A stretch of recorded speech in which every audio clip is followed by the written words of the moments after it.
indivisible, with liberty and justice for all.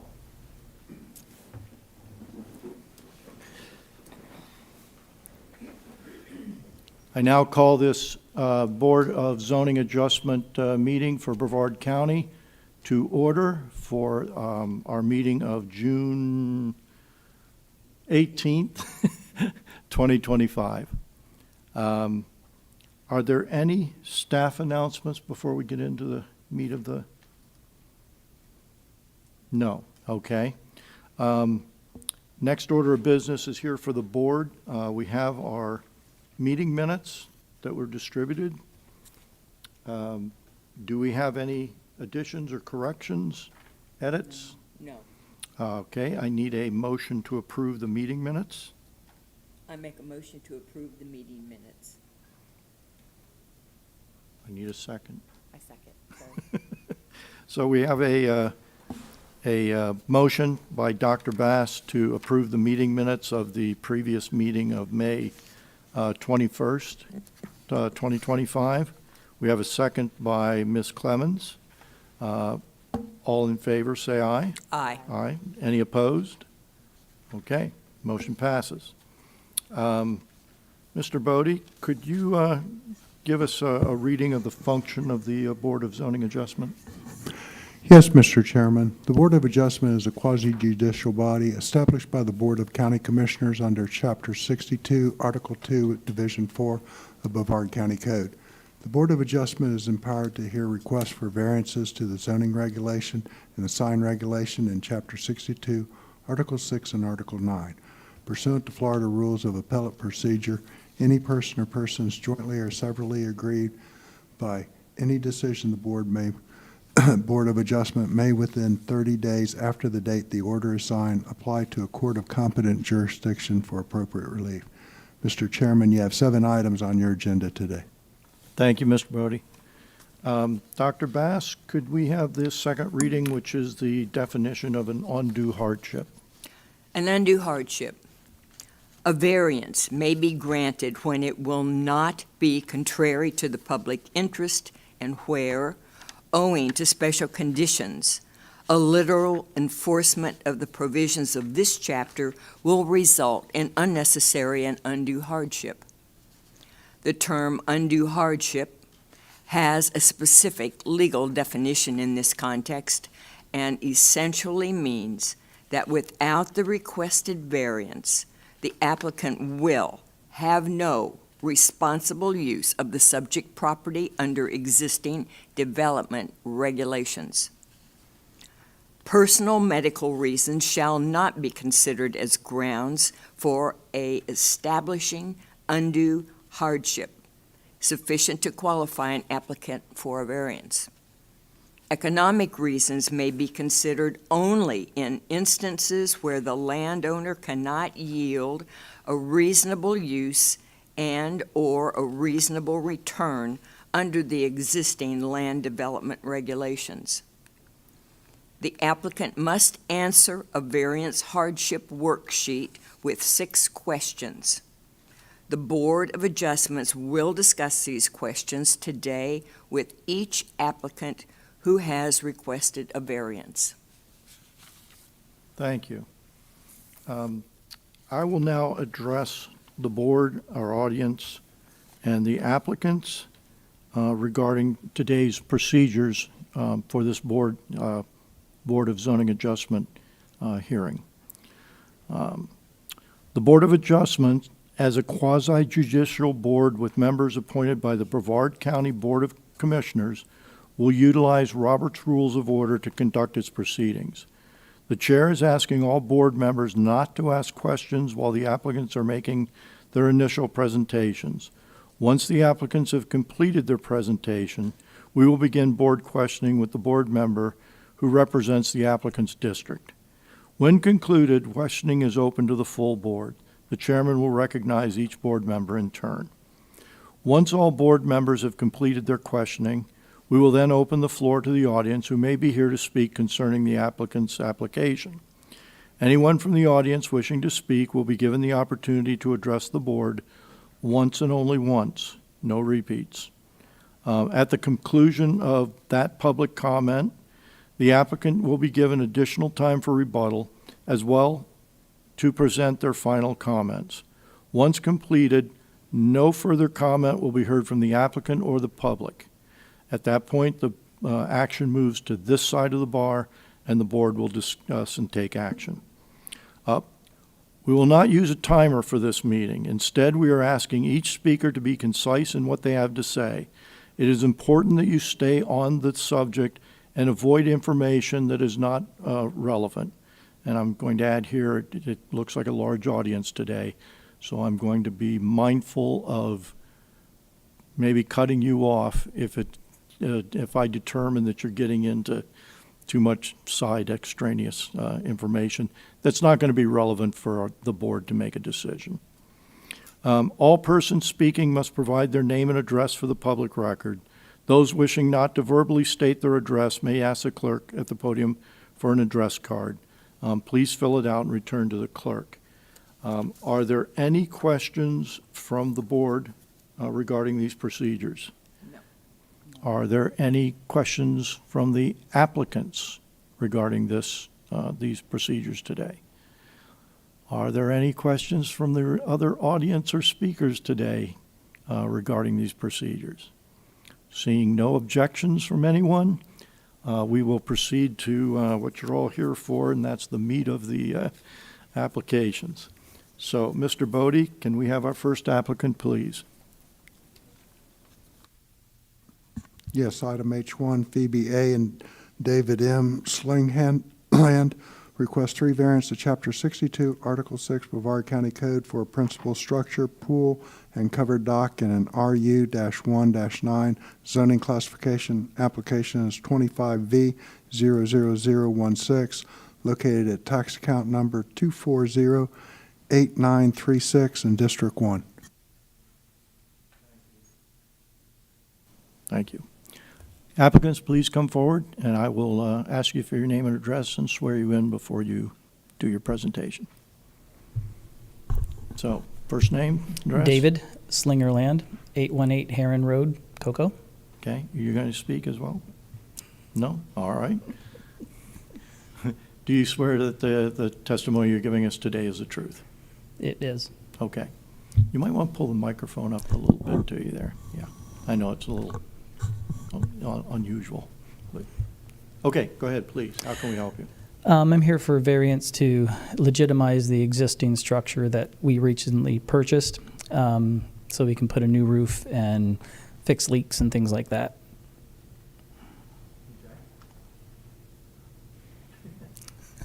Your application design. We have an existing screened-in porch that we'd like to enclose, and it's currently set back as in question, I guess. So we had to get a survey and everything, and when we went and showed the survey, it was I guess it didn't meet the setbacks from the canal. Okay. It's already existing structure, but Okay. Your application arises in District 1, which is, let me get see, I sorted my paper and lost my header. Oh, there it is. All right, I need this one out. District 1, which is Ms. Millard's district. As chair for the day, I will take over the role of being the District 1 board member. We have the map. We have your what you put forward here. Can you tell me? It's a little hard to read on my copy of the. How much of the setback are you asking to be relieved of? I believe the setback is required to be 20 feet, and we're 11 feet currently, the existing structure. So you're about 9 9 feet feet short. in. Yeah. Okay. And this abuts a road? No, it's on the canal on Okay. Lake Poinsett. Okay. I see there's like north side and also the side. Is it approximately the same problem on the side? No, the only setback issue is the pool that's existing and the enclosed porch. That's currently a screened-in porch. Which is against the neighboring property. That's the canal side. My, So this is the canal side. oh, okay. This is the property they want to enclose, Okay. and these are just normal variances or normal setbacks that are short Okay, to the road. okay. All right, that answers my questions. Anybody, any of the other board members? I just wanted to. You have the phone. So these were existing, this is the way it was, this Yeah, happens before correct. things change. All right, so you just want to screen in what is already there, It's existing. It's currently a screened-in porch, Okay, but and you it's wanna- leaking, and we want to put a roof over that and enclose it. Okay, all right. Can you help explain the covered dock? I can try. It is currently, I think, a few feet oversized. It's supposed to be 600 square feet total, and I think it's 8 or 10 feet too large. Okay. And there's no changes that need to happen to that? No, It's just requesting for it to fit into the, just to legitimize everything that's already in place. Already there. and you plan on fully enclosing, like adding air Can you conditioning? talk into your microphone more so we All can right. hear you? Is it on? You plan on enclosing the screen porch into a full living space to include air conditioning and No, insulation? we're just going to enclose it, basically to Like a Florida weatherize, room? weather print it, yeah, like a Okay. Florida room. Okay. Okay. I have no more questions. I don't have any questions either. And I need to just ask you to step aside so I can ask if there's anybody that wants to speak. And you don't have to go far.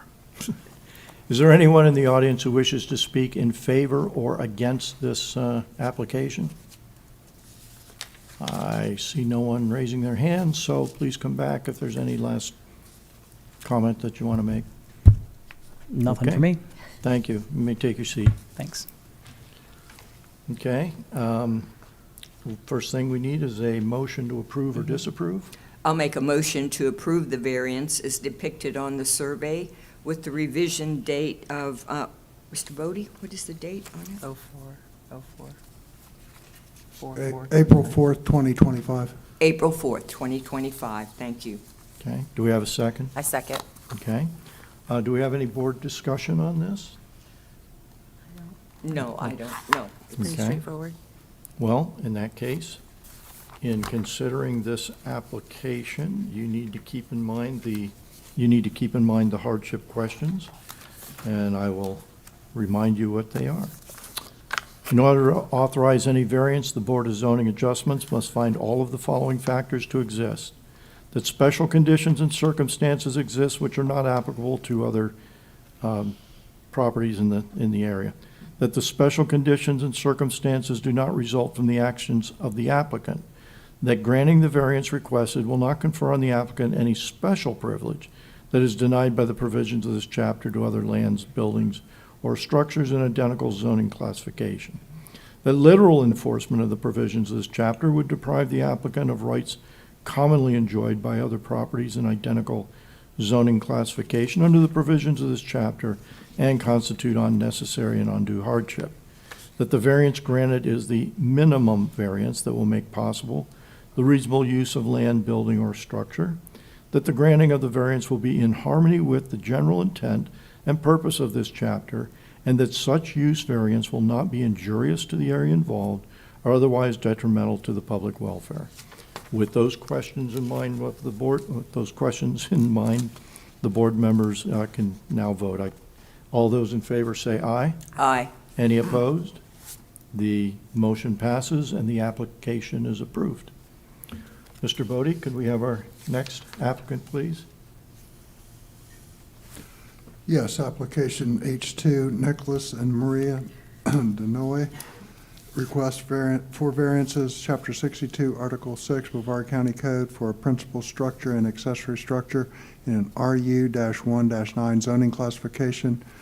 Application is variance 25V00017. It's located at tax count number 53011 in District 3. Thank you. I see the applicant has already come forward. I assumed. Name and address for the record, please. Nicholas DeNoia, 130 Atlantic Drive, Melbourne Beach. Okay. Do you Right here. swear that the testimony you're giving us today is the truth? I do. Okay. How can we help you? My wife and I applied for this variance for, it ends up being 4 variances after we had a new survey done recently. There's the home itself, we find out is about a half a foot from the west side. The principal structure, closer than it should be. And this is, as I said, if I didn't say, pre-existing. We moved in 5 years ago. And on the east side, it's supposed to be 20 feet, and it's only 18 and a half. That's the principal structure. On the, we have a garden shed that apparently was built in place somewhere around the time the house was built in the 1980s. That's a half a foot from one side, and I can't remember which one, and the other was 1.1 feet or something like that. And the reason this came up was we put an application in to add on a screen porch.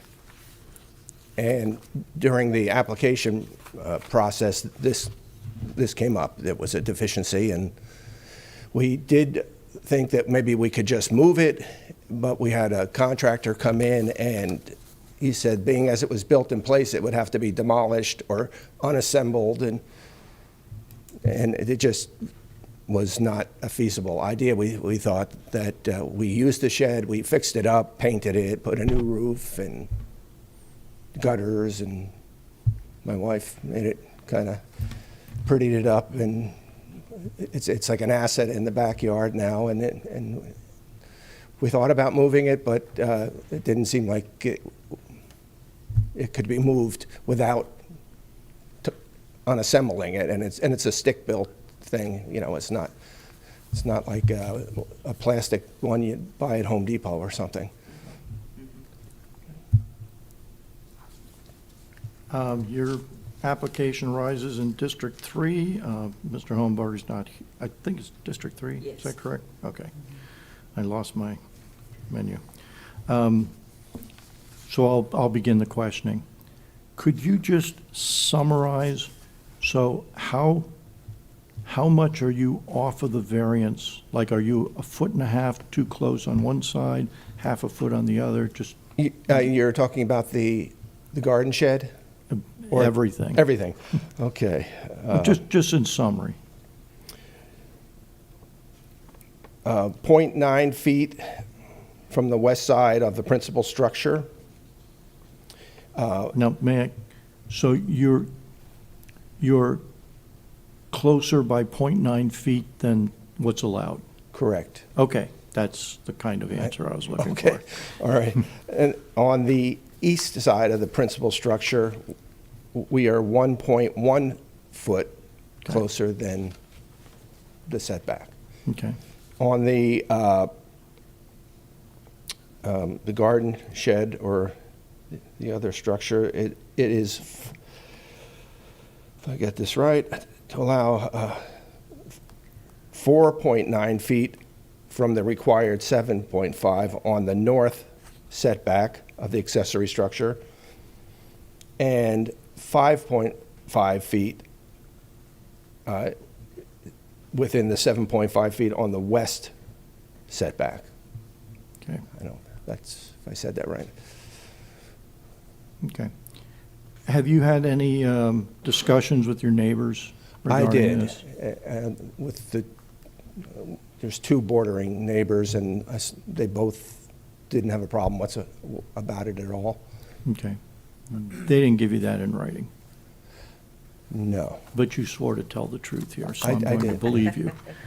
And I talked to the neighbors actually yesterday when they wished me good luck. I said, All right. I think that's a good presentation. Anything you want to add? I think that summarizes it. Okay. Just as procedures, I need you to just step aside a little bit. Is there anyone in the audience who wishes to speak in favor or against this application? Okay. Yeah, please take your seat. All right. I need a motion to approve or disapprove this application for a variance.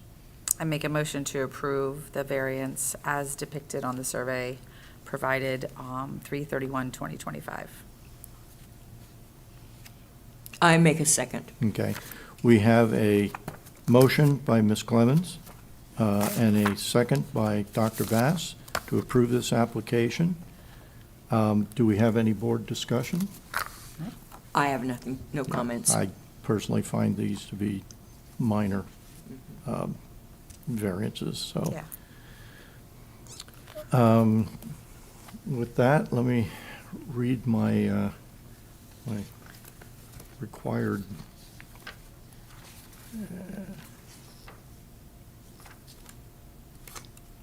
I will find it. Okay, there we go. Okay.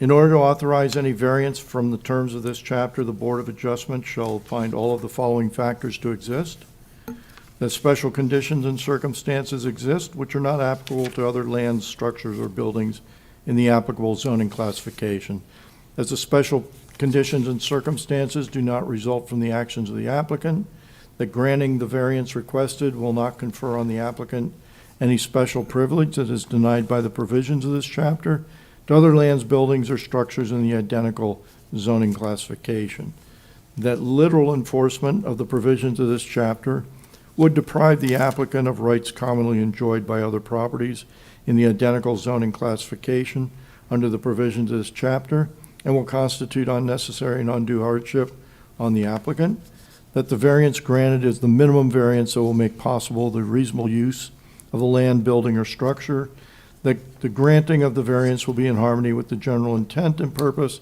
of this chapter, and that such variance will not be injurious to the area involved or otherwise detrimental to the public welfare. With those conditions, requirements in mind, I will call the vote. All in favor, say aye. Aye. Any opposed? Your application passes. The motion passes. Your application is approved.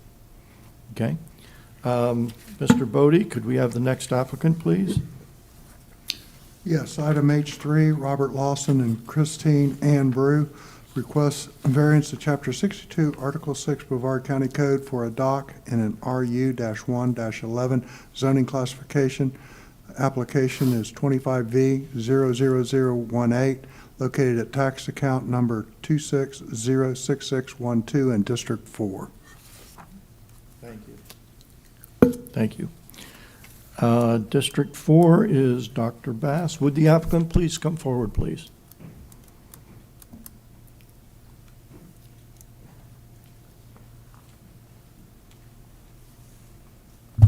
Could you state your name and address for the record, please? My name is Robert Bew, 465 Cardinal Drive, Satellite Beach. Did you hear me? Yeah, Need me to that's repeat? fine. Okay. Are you going to speak? I'm not going to speak. Okay. Do you swear that the testimony you're giving us today is the truth? I do. Okay.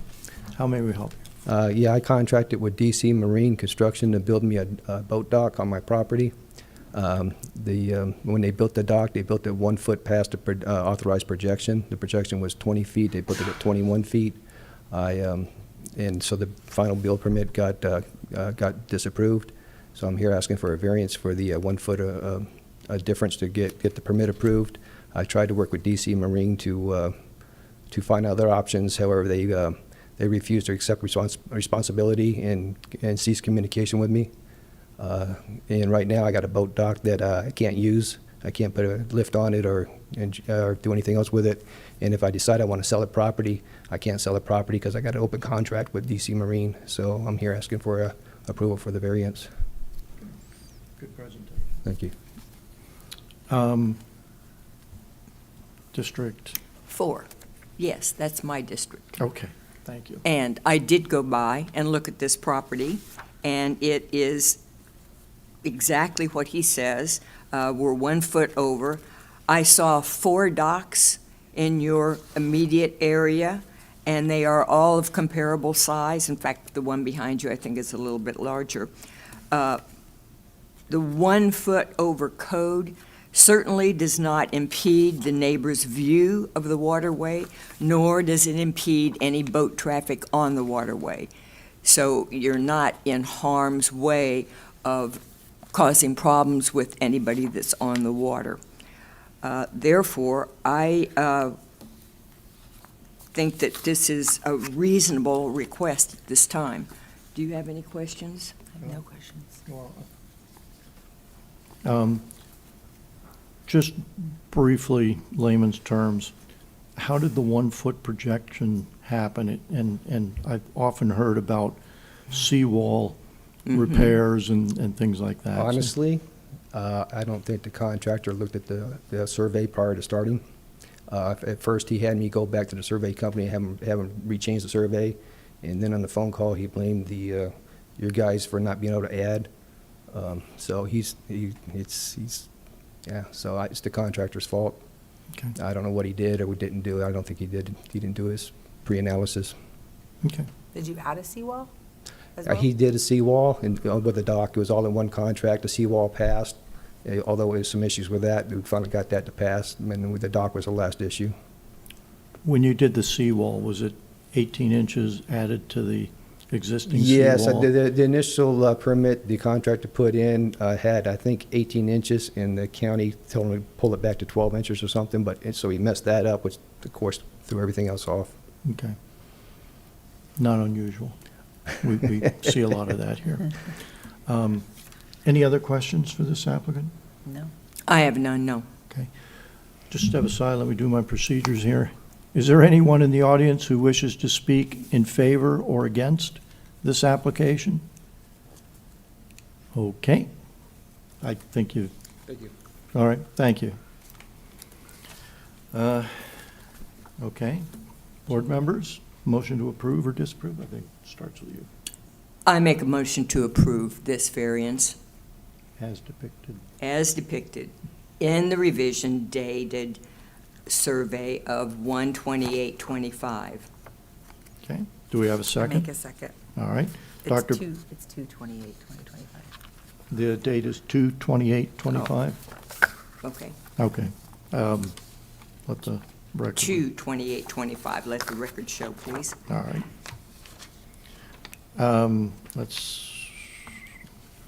Okay, do we have a motion on the floor? Is there any additional discussion? No. Yeah, okay.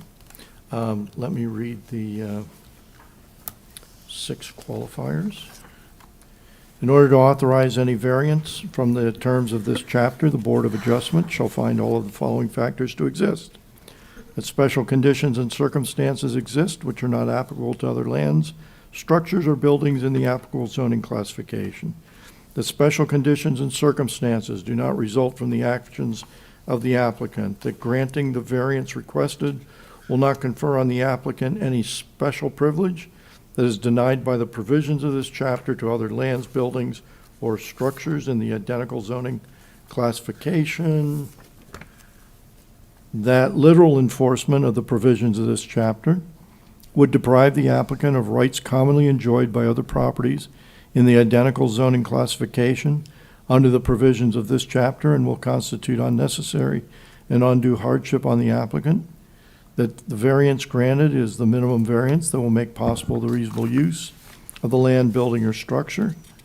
that granting of the variance will be in harmony with the general intent and purpose of this chapter, and that such use variance will not be injurious to the area involved or otherwise detrimental to the public welfare.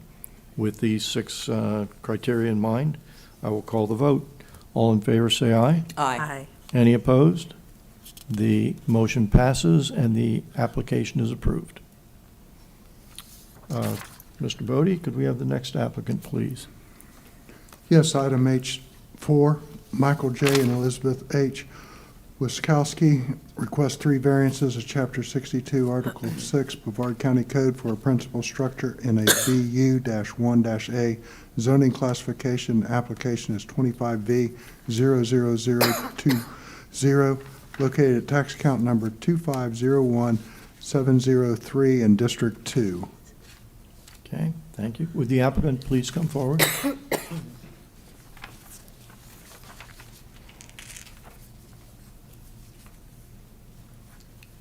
Good afternoon.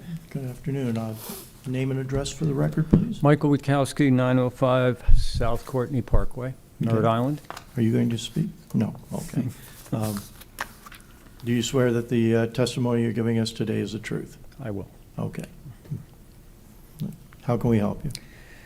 Well, to start off with, I have a very unusual property size, and because of that, I am currently looking for 3 variances. One for the north side, one for the rear, and one for the south side. We have an RV. We were looking at doing putting up a garage for the RV and some miscellaneous storage. The property lines, because of the property lines, the setbacks are not actually for the full widths or for the full lengths, if you will. On the north side, I'm looking at about a 3-foot by 3-foot setback because it's a triangle. It looks like on the rear setback, it's about a 5-foot setback. And on the south side, it's about a 4-foot 6-inch all the way down to about 5 feet from the existing building where it goes to 0. And that would be a triangle piece also. Definitely an odd-shaped parcel. I lose probably about 33 to 34 feet off the back property line because it goes into a pie shape or a triangle. Other than that, that's about it. Okay. Your application arises in District 2. Ms. Clemens, you have the floor. What is your plan for access to the new garage addition?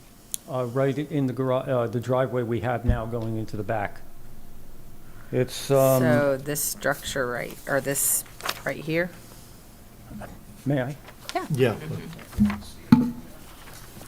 That right there? Yes. That's where you would access? And then, We just need so to I, have him talk into the microphone so that we can pick it Sorry. up on our That's all recording. right. He pointed out where it is. You can. Yes, then this- exactly where you were talking about. and the structure you're wanting is right here?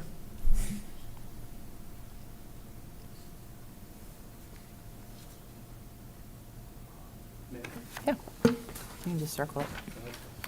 Let him have the paper and then that. You can look online. Go back to the microphone, please. You can watch one. This one. Talk to him.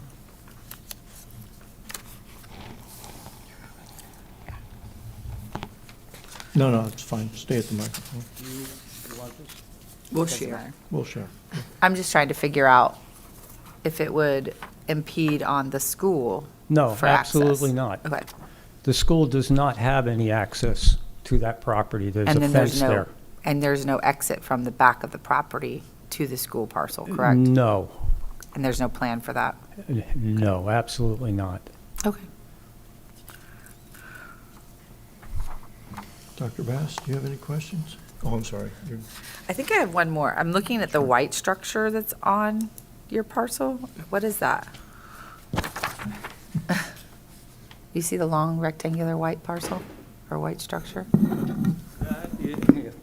into this one.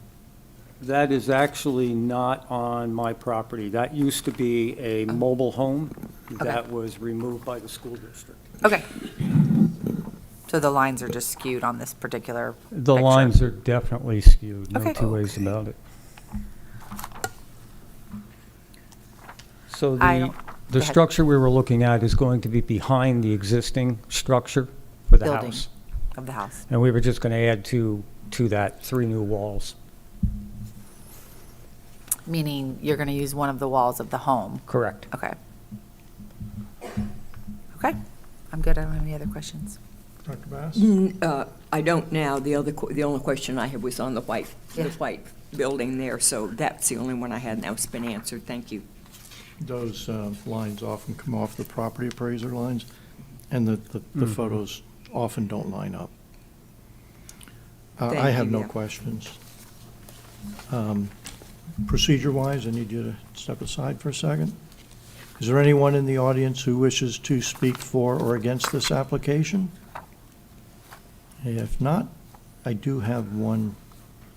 Question?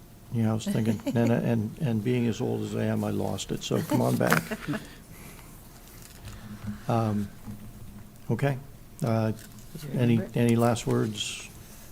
All right. We'd like you to approve the variance, Okay, please. take your seat, please. Thank you. All right. I need a motion, I need a motion from a board member to approve or disapprove this. I make a motion to approve the variance as depicted on the survey provided by the applicant signed 4/23/2025. I'll second that. Okay. So we have a motion by Ms. Clemens, a second by Dr. Bass to approve this application. Is there any board discussion? If not, I will read the 6 criteria.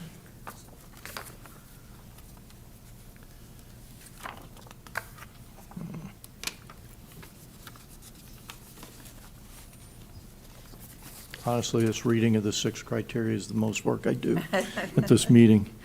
In order to authorize any variance from the terms of this chapter, the Board of Adjustments shall find all of the following factors to exist: that special conditions and circumstances exist which are not applicable to other lands, structures, or buildings in the applicable zoning classification, that the special conditions and circumstances do not result from the actions of the applicant, that granting the variance requested will not confer on the applicant any special privilege that is denied by the provisions of this chapter, other lands, buildings, or structures in the identical zoning classification, that literal enforcement of the provisions of this chapter would deprive the applicant of rights commonly enjoyed by other properties in the identical zoning classification under the provisions of this chapter and will constitute unnecessary and undue hardship on the applicant. That the variance granted is the minimum variance that will make possible the reasonable use of the land, building, or structure. That the granting of the variance will be in harmony with the general intent and purpose of this chapter, and that such use variance will not be injurious to the area involved or otherwise detrimental to the public welfare. With those criteria in mind, I will call the vote. All in favor say aye. Aye. Aye. All opposed? Any opposed? Hearing none, the motion passes, and therefore the application is approved. Mr. Bodie, could we have the next applicant, please? Yes, item H5, Matthew and Svetlana Nelson request variance of Chapter 62, Article 6, Brevard County Code for an accessory structure in an RU-1-11 zoning classification. Application is 25V00021, located at tax account number 2431186 in District 2. Thank you. Would the applicant please come forward? I will need your name and address for the record. Yes, Matt Nelson, 2155. I don't know how you can Dumont adjust Street. that for your Yeah, height. my height. All right. You'll have to lean in. Are you going to speak? No. All right. They're all bashful today. Do you swear that the testimony you're giving us today is the truth? I do. Okay. Please proceed. Okay. Essentially, I'm here today to request a variance. It's quite significant. I believe it's off the side of my property due to the location of the property and the adjoining properties around. The setback that is opposed on my property is quite significant and actually makes my side of the property unusable, basically.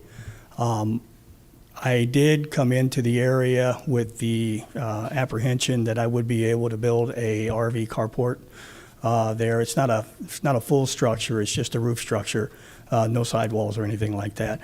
And when I was here looking at that property, we did drive around in the neighborhoods, and there is other structures of this nature very close to their fence line as well.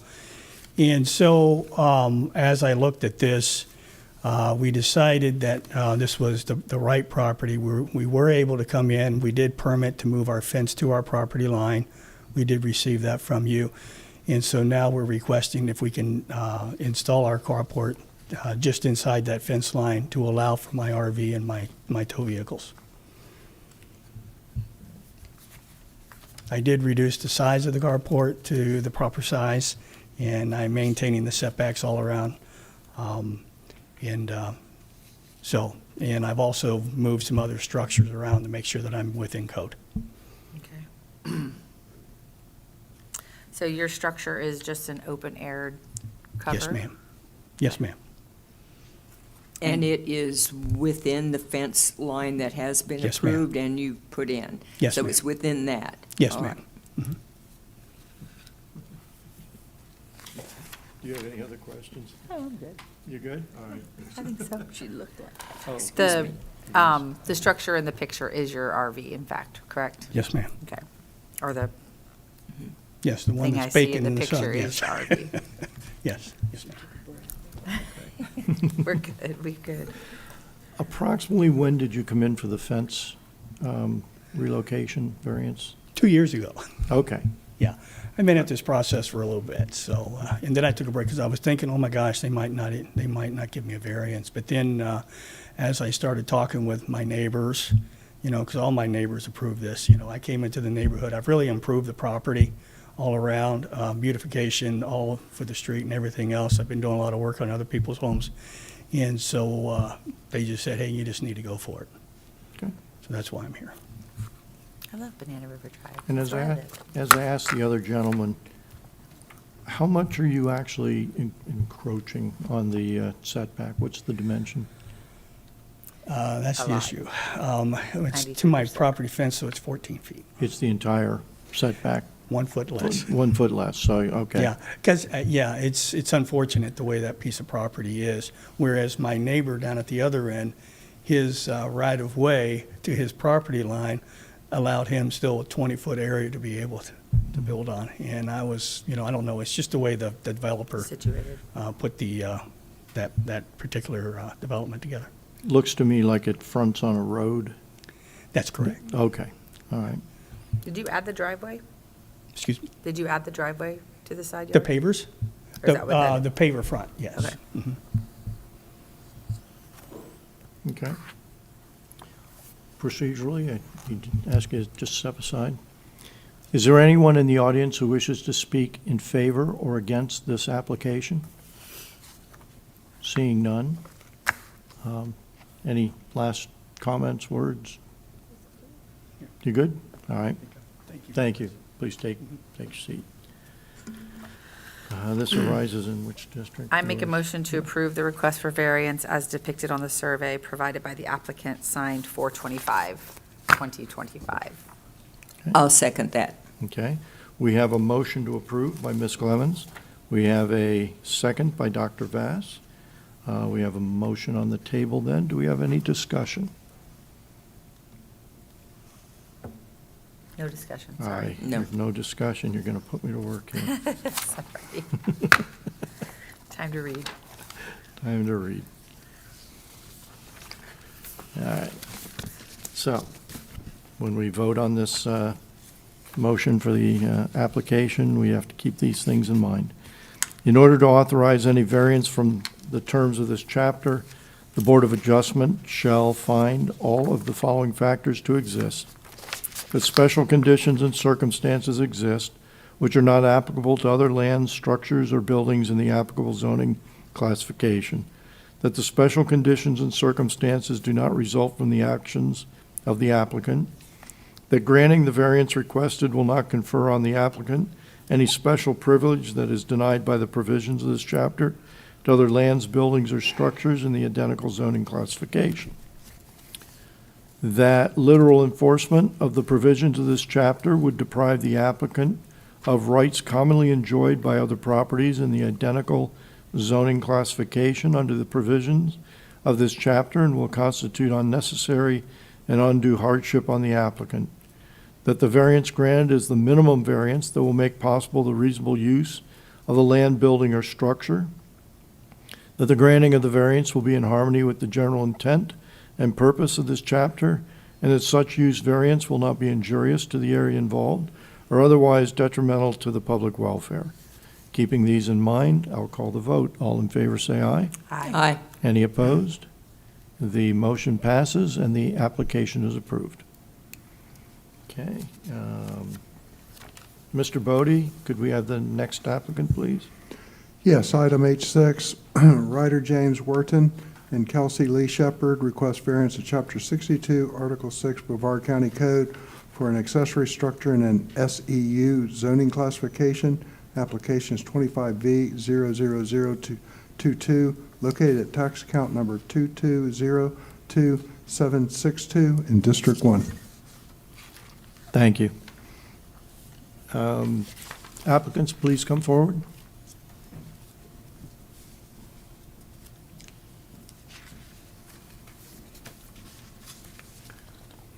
Afternoon. Good afternoon. Good afternoon. Name and address for the record, please. Ryder, Wertin, 38. Could you're going to have to, tall guys are going to have trouble with that microphone. Ryder, Wertin, 3860 Pine Top Boulevard, Titusville. Okay? Kelsey Shepard, 3860 Pine Top Boulevard, Titusville. Okay? You can both raise your hands at the same time. Do you swear that the testimony you're giving us today is the truth? I do. All right. Thank you. Please, tell us how can we help you? Sure. We're here this afternoon in pursuit of a variance for a detached building on our property. This is something that's intended to be used for like hobbyist purposes, home gym, things of that nature. In addition, I have a mower, lots of equipment, and a small tractor that I use to maintain that property, the subject property, and other properties, and a truck and trailer for the transport of that equipment. So the goal is to have some space to have that inside, and then as well have some, at-home recreational use. This isn't something that encroaches on utility or drainage easements, and in addition, it abides by the minimum setbacks required per the county. I'm sorry, that last sentence does not. It does not encroach on the minimum setback requirements per Brevard County. Okay.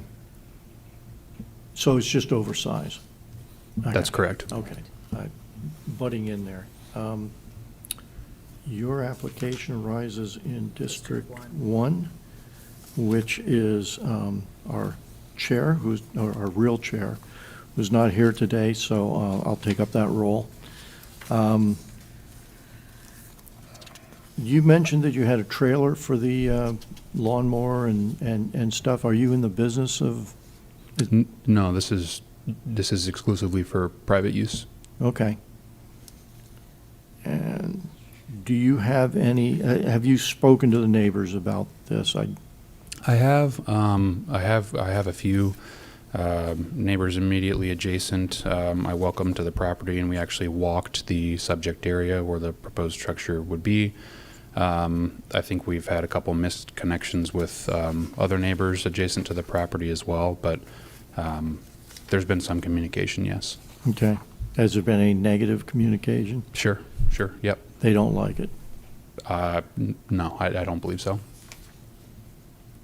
No, I'm saying, have any of the neighbors that you've spoken with had objections Yes. to this? They have? They have. Okay. And what's the nature of the objections? I think it's line of sight, Okay. the visual concerns. Okay. All right. So I've already asked my questions as representative for District 1. Do we have any other questions from the board? I do. Go ahead, though. Go ahead. So when you say line of sight, are you speaking from the front of the home or the rear of the home? The sides. the size of the home? I think primarily, yes. Okay. And I see a bunch of pictures with lots of things in the yard. Sure, There's yeah. additional, Yeah, we Is- received letters of, are all of these letters related to this one application? yeah. Yes, okay. Is the Yeah, we- plan to put those items inside the structure? Negative. Okay. What would go inside? You said home gym. Yeah, home gym, general hobbyist space, general woodworking, light tinkering, and then in addition, the equipment that I mentioned and the equipment used to transport said equipment. Okay, so the items that I'm seeing in these pictures would remain outside of the outside of the structure. Sure, and I'm happy to address those as well. Okay. And I don't know if it's something we can present to you real time. The subject property there has been cleared. Those are, again, more ornamental in nature, not considered by me at least to be like This is your property though, correct? correct. Okay. Not the subject property with the variance, but a different property. So where is this property? That property is in unincorporated Brevard as well, in the Port St. John area.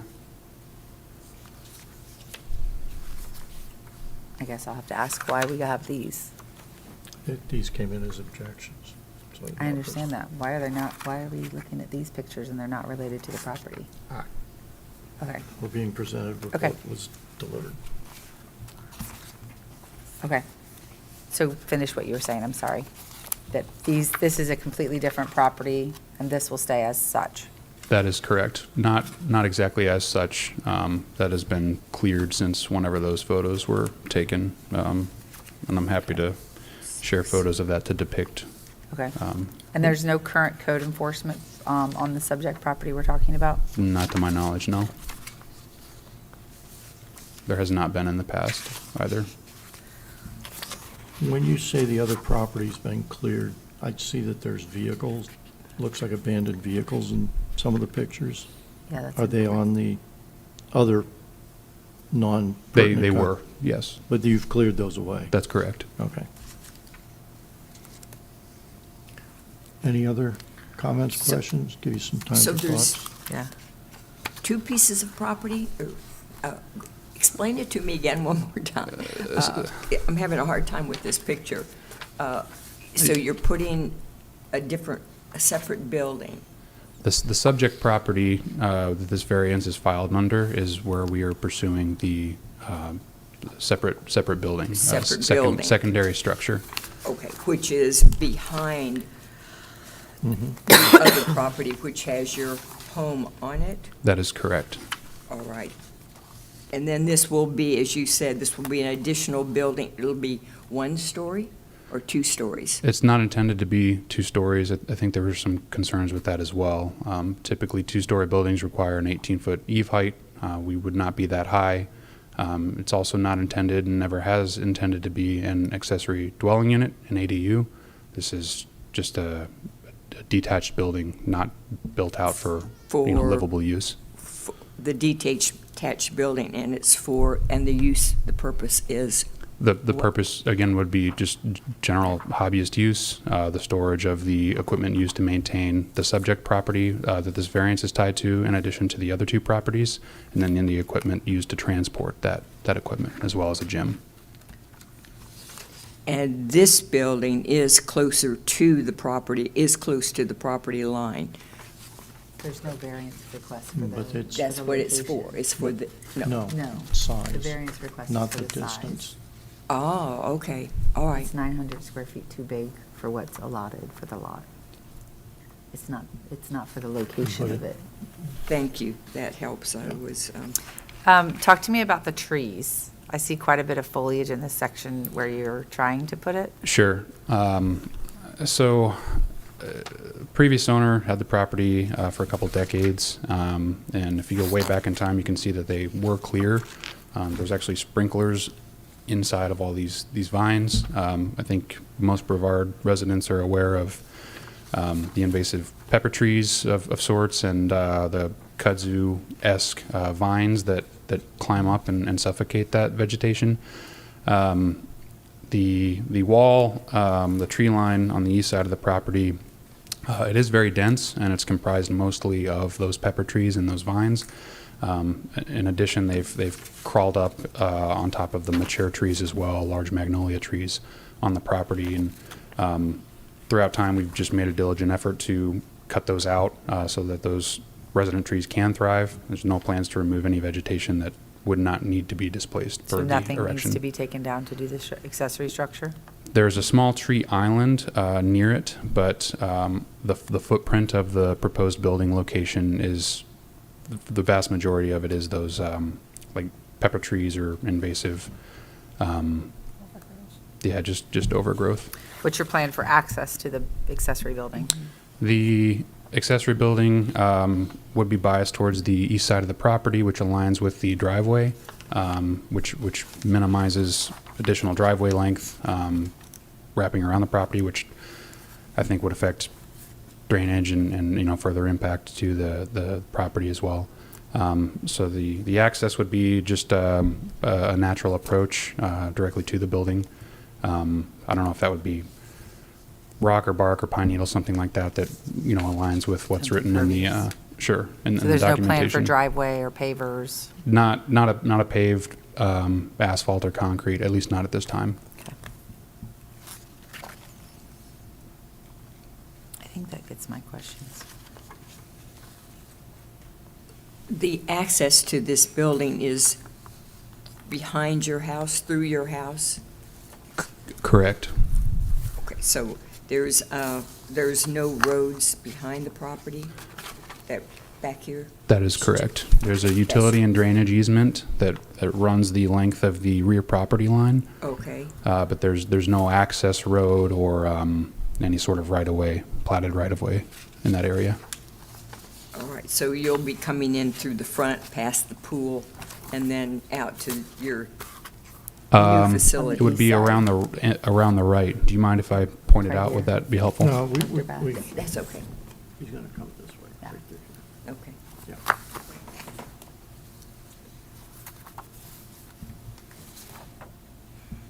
I don't have any other questions. Okay. Good. I don't have any other questions. Okay. Procedurally, this is going to be, you want to take a seat? Thank you. Just yeah, either where you were, or it kind of looks like we may be here a bit. So I'm looking for hands raised of anyone who wants to speak for or against this application. So, as chairman, I'm asking, how many succinct groups are there? I saw hands over here. So there are 4 succinct groups, 5? Okay.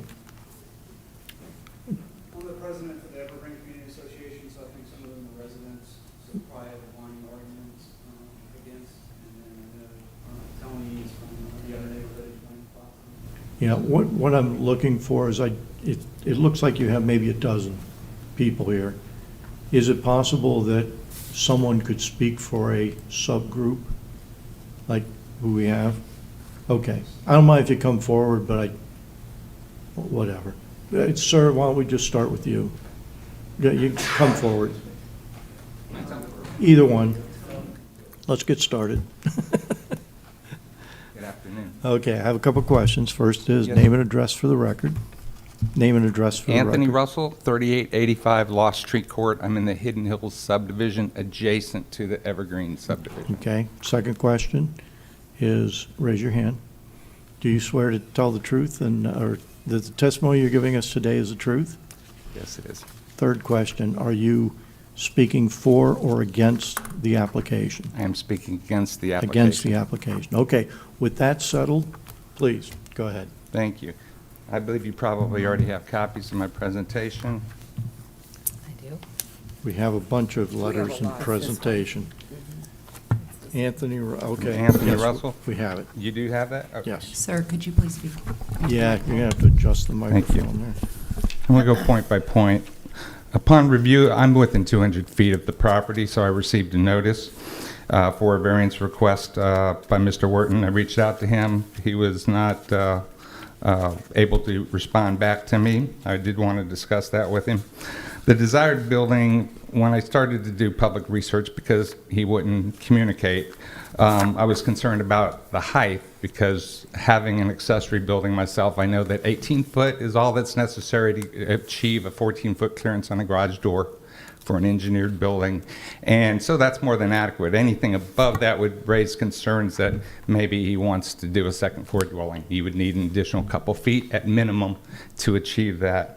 The desired location, an extra large size directly against the north side of his property, raises concerns of diminished property value to my neighbors, which directly affects my property value. Average values in the home and South Carpenter-Titusville area range from $500,000 to well over $1 million, which is a significant county tax base. Upon examination of the Brevard County Variance Hardship Worksheet, it's clear he didn't answer the questions, and he admits it in question number 1, in my opinion.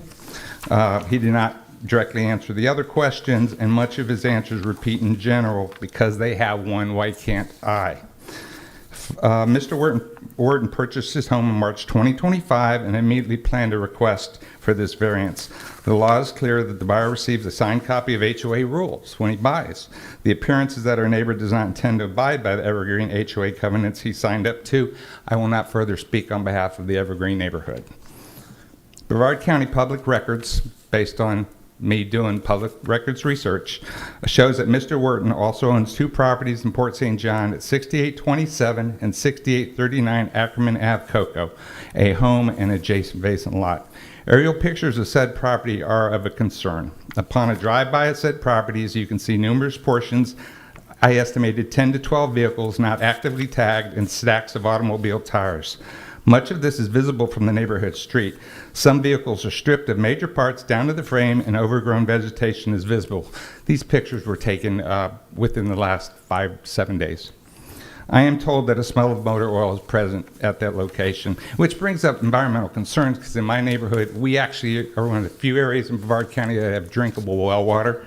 So we all actually use well water. So concerns about contamination is certainly an issue with me. It appears that Mr. Wertin is operating an industrial-based business within a neighborhood involving dismantling and selling automobile parts, likely violating numerous codes, including environmental concerns for industrial hazardous waste disposal, such as Freon, brake fluid, and various oils. Surprisingly, I found no records of code violations or any environmental-related documentation online regarding the proper disposal of hazardous waste byproducts derived from his automobile disassembly. Are they on the ground? That's the question I have. Could this eyesore and hazardous waste concerns in Port St. John be coming to the Evergreen neighborhood and adjacent properties to myself? A public records search shows several ads on Facebook Marketplace selling a variety of used automobile parts from the vehicles in his yard. I counted a few days ago up to 6 Facebook Marketplace ads. Mr. Wertin appears to be running a business, and based on buyer reviews, he's been running this business in excess of 4 years. And this is public information you can bring up on Facebook, and I actually provided attachments of some of his ads. So it appears it's a long-going enterprise. In summary, I feel that Mr. Wertin has not been forthcoming on his true intentions for requesting this substantial variance. It appears that this request is an attempt to further the endeavors of a potentially unlicensed industrial type of business that would be a violation of many Brevard County codes. I look for a business tax receipt, things that I've had to comply with, which also has hazardous waste fees, things that I had to comply with and pay to the county to actually run a home-based business. I saw no evidence that was available, so it allows me to conclude that we have a problem. This activity that he's doing is not allowed in the current zoning, in my opinion, for Port St. John nor the Evergreen neighborhood. I'm concerned that this building plan may also include an additional future second-story dwelling on the property, since I was unable to obtain information on the height that he wanted to build. I am against Brevard County granting this substantial variance request for an oversized building, and I am further encouraging Brevard County to examine Mr. Wertin's other properties for code and environmental compliance before granting any building request. That concludes my presentation. Thank you. Hang on. Any questions from the board members for this witness? No. Thank you. Okay, thank you. Of the four, have you flipped a coin? Who wants to go next?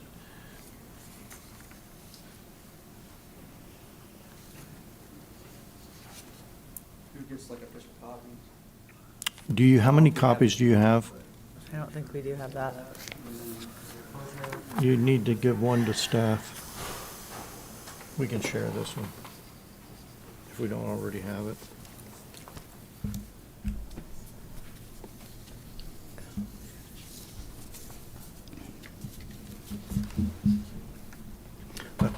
Sorry.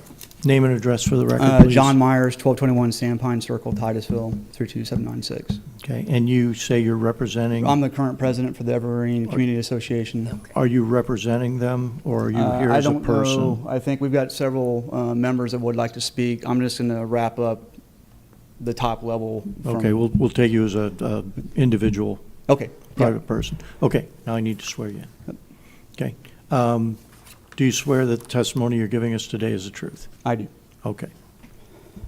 I'm just going to, because we have a lot of testimony, this memo just kind of condenses the top three concerns we have as an association.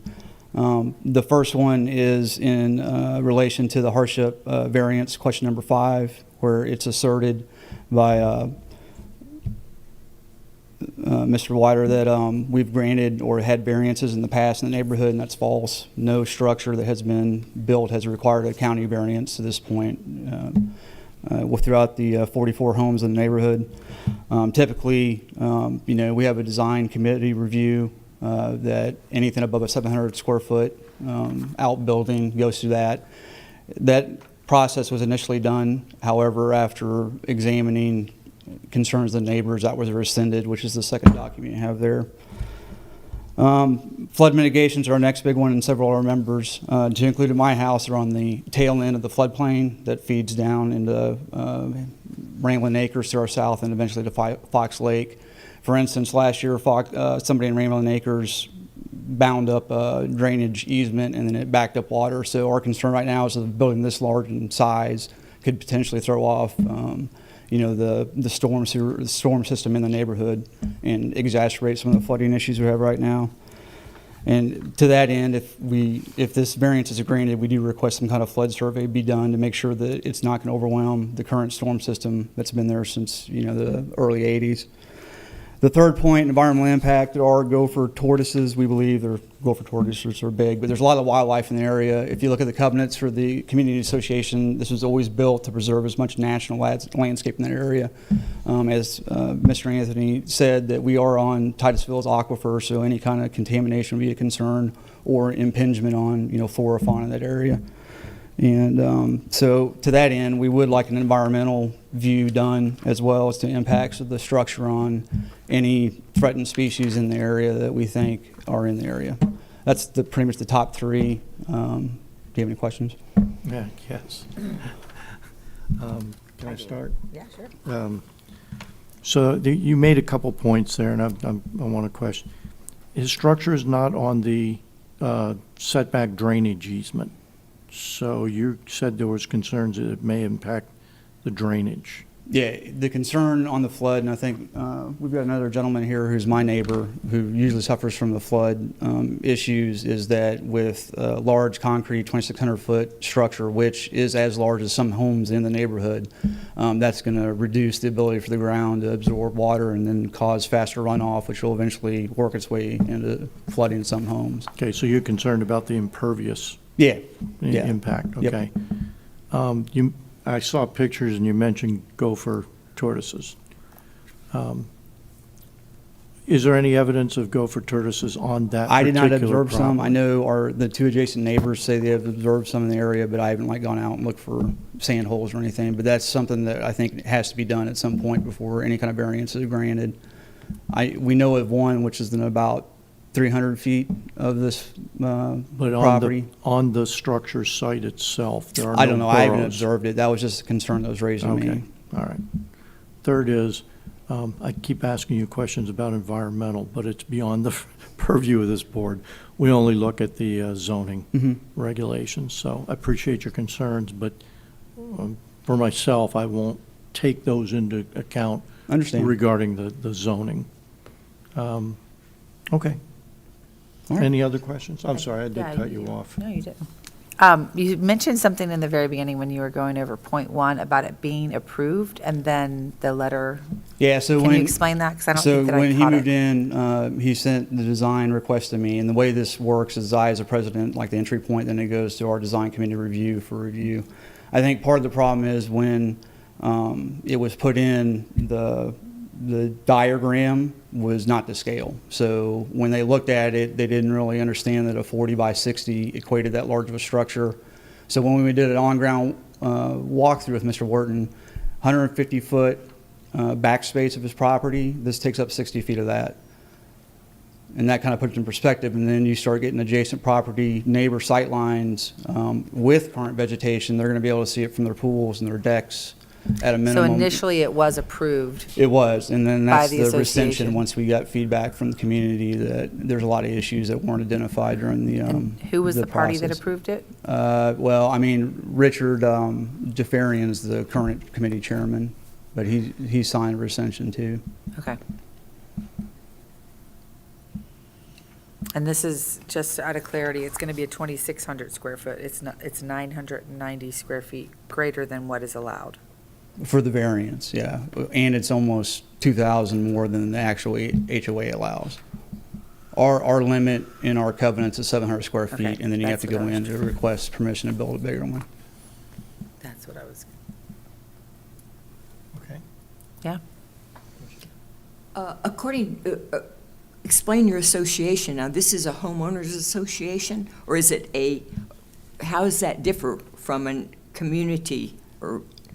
I don't know what the Florida legal basis is between an HOA and a community association. We pay $200 of dues a year. It's got a set of covenants. When they put Okay. that neighborhood in, they had a whole bunch of rules, like not That was disturbing- what I yeah. was looking for. So you Yeah. have covenants. Yeah, we do.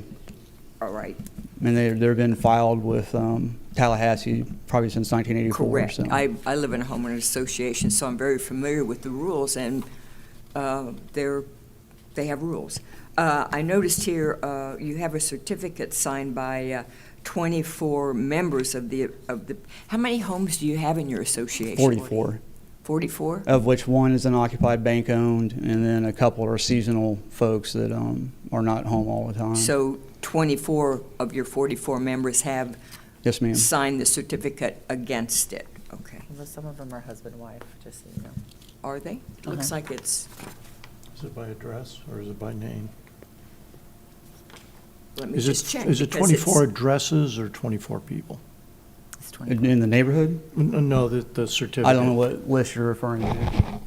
Yeah, let me, Take a quick look at it because just tell me if that's 24 addresses, individual addresses, or if it's 24 individuals. It looks like there are some husband and wife. It's a mixture, so.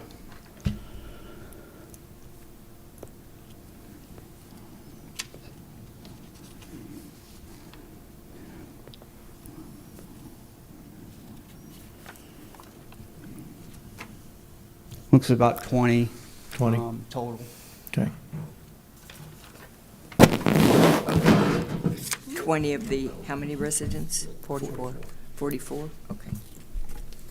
And are we, what did we talk about for the habitat for the, we have gophers here, gopher tortoises. There, So. well, I'll let you explain.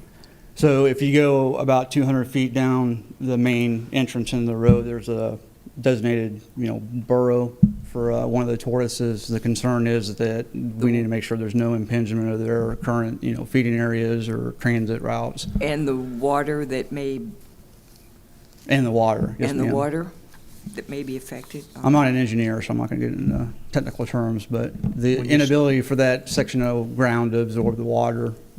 If I could clarify, Dr. Bass, are you asking about the drinking water or the Yes, surface and drainage that, water? both, primarily the surface drainage water and how that might affect the habitat also. Okay. That's a question, but you said you're not Okay, am I qualified good? to answer. If that's all you want to That's tell all us. I got. Thanks, sir. Thank you. All right, who's next? Flip a coin.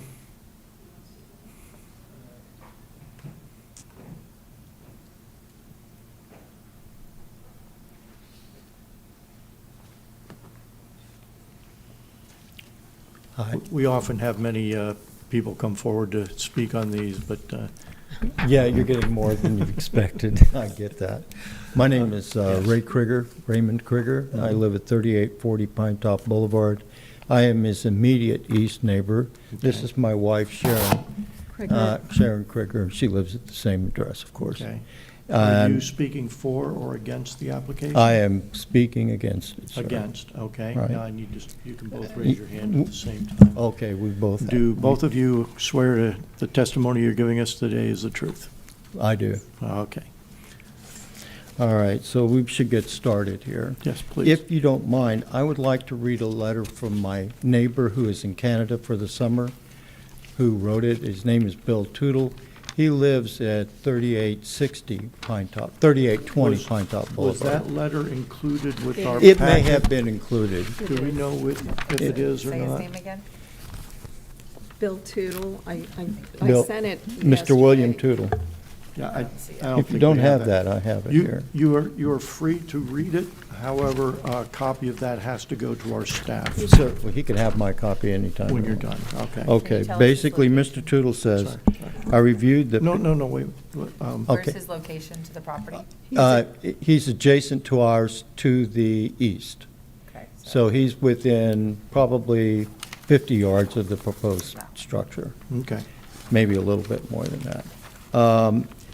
His statement is, I reviewed the picture you sent me, and I find it to be totally unacceptable for a residential neighborhood such as ours. It is a commercial-type building more suitable for an area zoned for light manufacturing or business involved with vehicle repair or similar business. He didn't know about the other aspects of that. According to your plot diagram, this thing is almost the size of my house, less its garage. The current zoning allows for a reasonably sized outbuilding similar to my shop, which is 600 square feet, which is more than adequate for any hobby or storage I can think of. Architecturally, this thing is an abomination which would destroy the natural character of the subdivision as described in its original plans. No attempt has been maintained to our natural environmental appearance. This thing belongs in an industrial park, not in one of the most attractive areas to places to live in Titusville area. I am completely opposed to this construction of this eyesore. Please use this letter as you see fit to support opposition to this travesty. If you would give that copy to staff or Absolutely. a copy to staff for the record. I didn't know about the plans for this building until there was a signage put in his yard. We approached him, we went over and talked with Mr.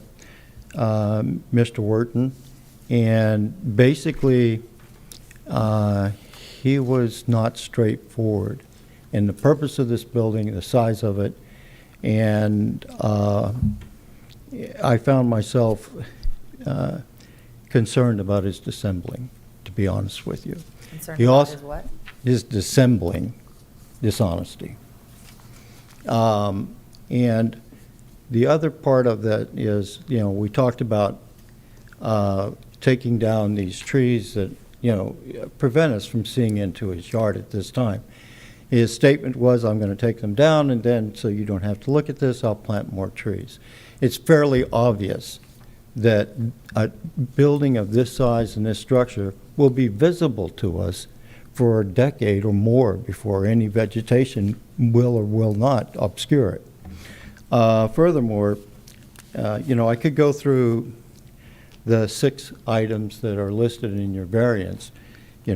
Basically admits no special conditions exist. And, a building over 3 times the size of what's normally allowed in our in our HOA. Furthermore, it's encouraged from that the design committee asks that materials similar to the construction of the home and appearance of the home be used. He has no intention of doing that. And in variance 4, approving this variance would give the applicant more rights than enjoyed by other properties. We don't want a structure like this in our neighborhood. I sure don't want one 15 feet from my property line that I'm going to be looking at from my swimming pool, my backyard, and my windows. It will be visible. And furthermore, as far as wildlife, we've seen flocks of wild turkeys. We have seen foxes. We have seen deer. We have seen bobcats.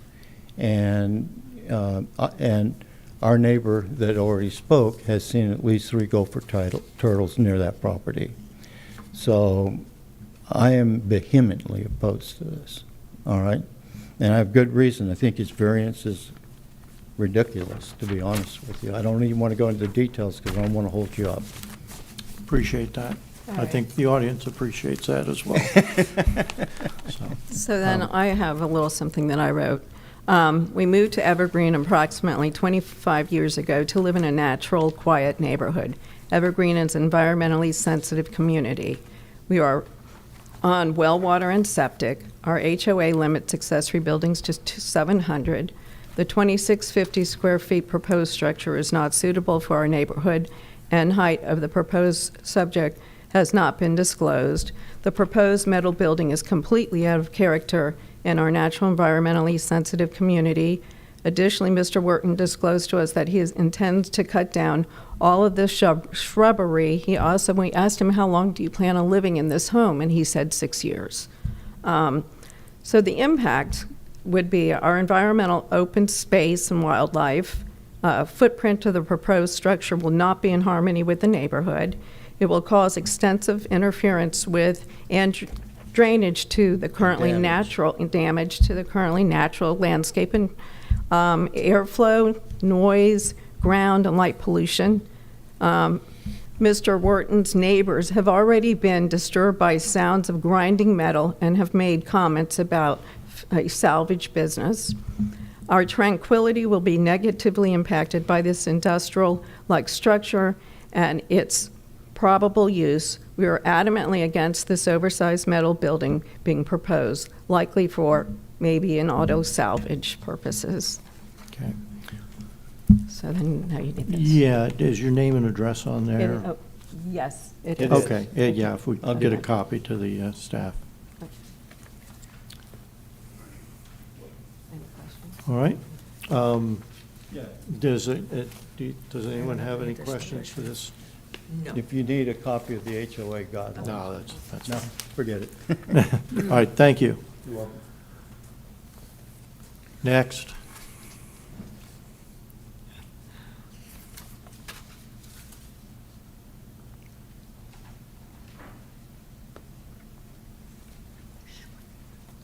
Well, you pull that microphone down to you. Way down. Okay. Name and address for the record, please. Sylvia Balsam, 3870 Pine Top Boulevard, Titusville, Florida, 32796. Okay. Do you swear that the testimony you're giving us today is the truth? Absolutely. Okay, and you're speaking for or against? Against. Against, okay.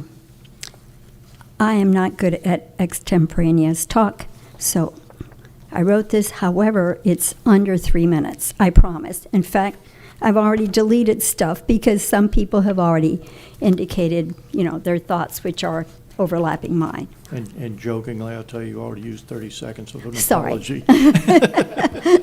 All right. Please go ahead. So, I have been living in Evergreen for 34 years, and I strongly oppose this request. I have spoken to some of the oldest residents, I don't mean older, but I mean the longest living in that area, and no one has ever requested a variance, and I checked with quite a few of them. If you grant this variance, it would set a dangerous precedence for others to request them without approval from our HOA. Based on what Mr. Tony Russell has told us about his Port St. John property, the dismantled car parts, rust, odor of motor oil, overgrown vegetation, we wonder, will his property in Evergreen look and smell that way as well? We do have our gopher, and he is actually nicknamed Tommy, and he wanders from one yard to the other. I have seen him in his yard as well as mine. He just meanders around, and there are a few other gophers that are in the nearby area. I'm not going to talk about the concrete slab because I think it's already been addressed regarding the water.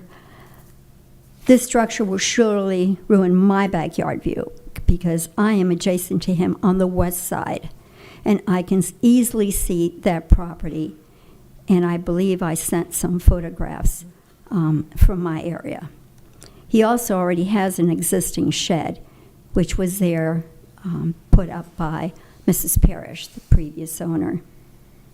Our community actually was founded by 3 men, and they were really big environmentalists, and this is way back in the early 70s. And they actually have on our, they put on our HOA design manual, it's actually saying designing and living in harmony with nature. And this is how we believe in it. And I believe you saw also pictures of our entrance, our streets. It's very thickly wooded. It's totally, beautiful with our wildlife. If our property goes down in value, obviously it's going to affect you as well. And I just urge you to deny this variance and help preserve our community. Okay. Any questions for this witness? No. No. Yeah, ma'am. Ma'am, could we have a copy of that for staff since you've read it into the record?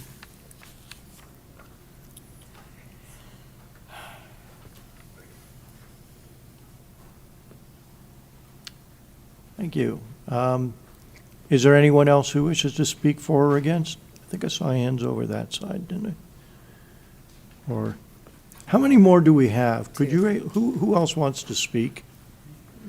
We have 2 more? 2 more groups? Okay.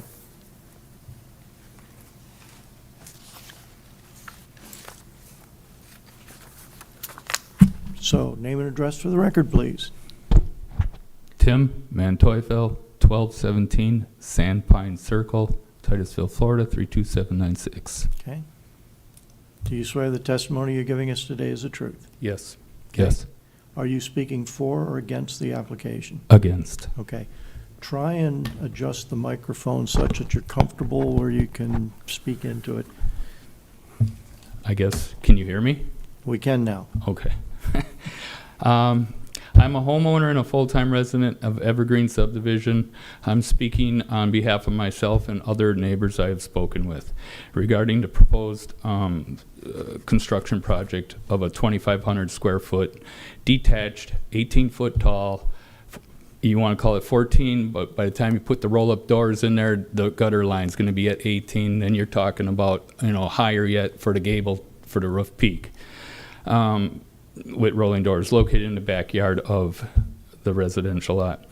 Evergreen is zoned as a low-density, single-family residential community.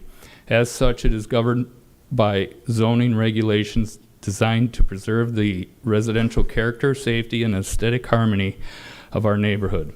According to Article 4, Section 113.225, 1B, no accessory building or accessory structure shall be used for living quarters, which he says no, home occupation or professional use. These codes also provide guidance that detached accessories structures must be subordinate in size, scale, and use to the primary residence.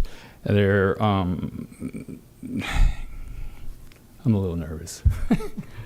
The proposed garage is not consistent with that purpose. The structure in question is comparable in size to a small commercial warehouse, or its industrial design, complete with large rolling doors and extra tall clearance, is atypical of residential accessory use and raises immediate concerns about its intended purposes. We believe the applicant is being misleading in the stated intent. As he stated earlier, you asked about the driveway, and he said it was going to be rock, gravel, whatever. But if you listened, he also said, not at this time. So he does, in my head, have intentions of probably blacktopping that.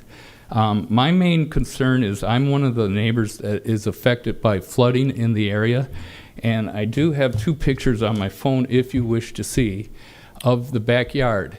And all of Hidden Hills lands up coming into Evergreen drainage system, the way it's designed. That drainage, our drainage system, then in turn goes to Rambling Acres, and Rambling Acres goes out to Fox Lake eventually. There's a lot of backup in Rambling Acres due to people's culverts being filled, 90% of the way.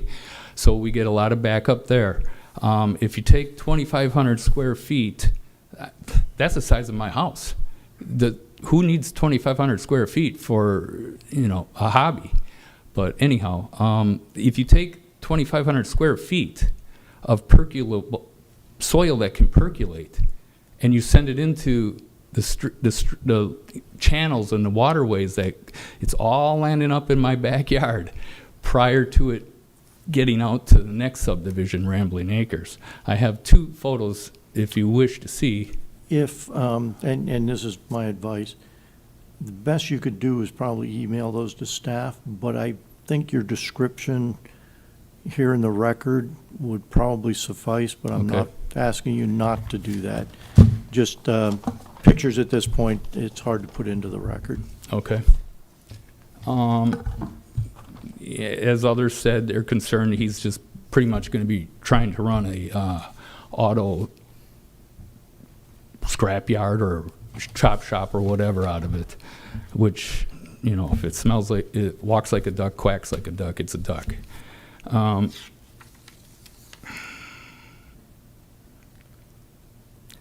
could go on, but I just have a concern. My biggest concern is for the flooding, where the water goes and where it lands up. And that is by my house, in my backyard, by John's backyard, my neighbor Mike's. We're going to see increased levels of water. That water currently comes right up to the house. I have spent 36 hours straight pumping water from my backyard to other sections of the backyard just for it to come back around to my yard during hurricanes. So I already have an issue, and adding more water to that it's not going to be helpful.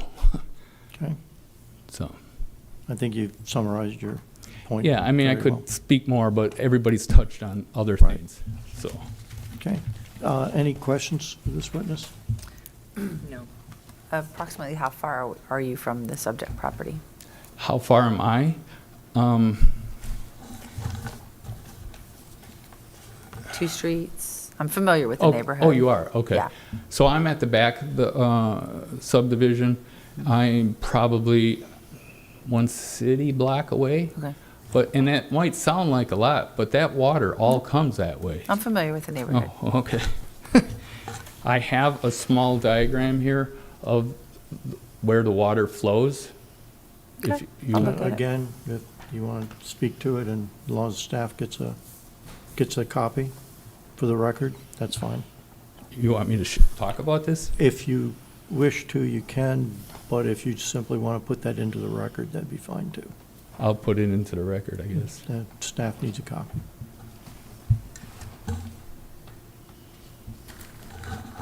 Yeah, and again, he was given a set of rules. If he wasn't, then his realtor is at fault for that. Everybody's given these rules, and handing him a variance would be a special privilege, in my opinion. Thank you. Yep. Do you want me to hand this to? Yeah, please.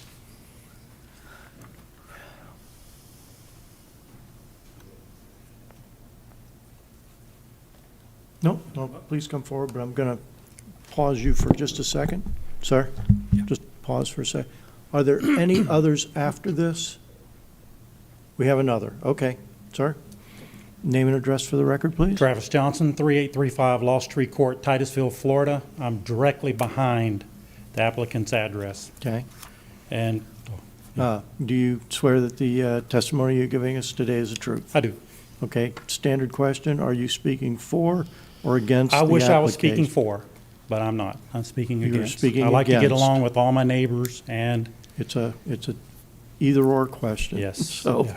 I'll I'm take it that speaking against. Yes. All right. I tried to, I knocked on their door at least twice. They should see me on their Ring camera. And I tried to talk to them and, see what was going on. But, so out of our backyard, we're sitting on our pool deck. Right now, all you see is wooded area. And of course, we have a privacy fence because we had to replace the privacy fence from the previous owner. She wasn't able to do it, so we did it for her. The applicants have already began clearing, that's why his tractor broke, an area where this building is going to be. And if he's allowed to put this building on the far northeast corner, as stated, then 60 feet of this, so about the back wall, will be visible from our pool deck. On their pool deck is kind of canted to the northwest. Canted to the northwest. So while they're sitting on their pool deck, they may have some visibility of it, but not much. We will have all visibility, the entire 60 feet. And like one of the persons here said, there's no way they're going to be able to plant trees anytime soon to cover that. Secondly, what the HOA president, I'm gonna piggyback off him. He stated there needs to be an environmental impact. Whenever you put a 2,600 square foot building, you're now adding a roof to it. So all that water is going to shed off that roof into the easement. So the last person that spoke will probably be negatively impacted based off that. There's a couple things here. So it's question one. Okay, when he purchased the property in March, he should have had knowledge of the existing conditions and size requirements of buildings. He created the special condition. So the listing agent who we spoke with provided the document. In fact, here is our petition for variance on our road back behind him. And Sylvia Roth is a listing agent. She is on the petition. Hang on. Okay, I'll give it to you later. Yeah. So, so our argument to the variance might decrease the property value. This building deviates from the neighborhood's aesthetic standards of nature. It's very nature-friendly is the character. It'll be unsightly to the side due to the size of it and overall appeal. Granting the variance requested basically is a special privilege because, like the HOA president stated, there has been no applications for variances. All the buildings that I have observed in that neighborhood do not come close to what he is going to be building. It's going to be gargantuan in size. So basically, a definition of a special privilege is an advantage or right granted to one property owner that is not available to others in the same zoning district under existing regulations. So I want to end with every storm that we have. What happens, people? We lose power, right? Every single one. We have power lines running between our property and their property. We cannot place a building that obstructs FP&L's ability to gain access to the power lines. Last time they gained access, was it on their property?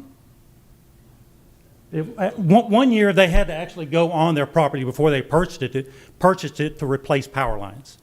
Last year they came on ours, and they may have came on the doctor's as well. So, like I said, every storm, we lose power. Pretty much every named hurricane, we lose power. And constructing that building would likely impede FPL's ability to get their trucks back there. So that means they have to use that forces FP&L now to use our property and the doctor's property. So that's pulling vehicles onto our property. And of course, they did that last time. It broke sprinkler heads, but that's neither here nor there. Okay. That document, did you say you read that into the record? Or Yes. you had it as a, I'm going to put it into the record, yes. okay, with staff? Okay, with whom? Just hand it to staff. Okay. Have you concluded? Oh, yes, I have concluded, yes. Okay. Paper to staff, and Okay. thank you very much. Thank you. I had a question. Oh, sorry. Okay, Back. yes. I'm getting old here. Forgot my procedures. Go ahead, Dr. Bass. Your power lines, are they above or below ground? They are above. Barely, they don't even meet code. I mean, you can almost, I'm sure they'll tell you, you can probably jump up and touch them. So, Thank you. yes. Any other questions? I think that's it. Good. Thank you. There was one other? Yes, there you are. Okay. Name and address for the My name record, is please. Valerie Lightshoe. I live at 125. You're going to have to speak louder and into the mic. Valerie Lightshoe, 12591 Apopka Court, North Fort Myers, Florida. Okay. And I live in an HOA. Do you swear that the testimony you're giving us today is the truth? Yes. Okay. Standard question. Are you speaking for or against I the am for. application? For. You're speaking for? Yes. Okay. Great. Okay. Let's hear it. Well, I wasn't going to say anything. I just came to support. But there's been so much negativity. I feel like somebody needs to speak up for the other side. And I really want to point out that this home is owned by Kelsey and Ryder. And the attack has been on Ryder, but Kelsey owns this home too, and no one's done a deep dive on her personal living history. It feels like a personal attack. I don't mean to cut you off, but if it's not related to facts on the ground. Well, those are the facts, and I've heard a lot of conjecture and actually a lot of made-up stuff that doesn't fit the character of Ryder's my nephew. So, and I've known him his entire life, and Kelsey for probably about 5-6 years. So, what I would like to say is that a lot of people who said that they spoke with Ryder came away with a bad feeling, and I have seen him speak professionally, individually. I have never even heard him say a bad word about anyone. Like, he's a very respectful individual, and Kelsey as well. So it's unfortunate the way the president of the association approved all of this, and then my nephew went through the proper steps for the variance. And only after that, then the president flip-flopped after some of the neighbors didn't like it.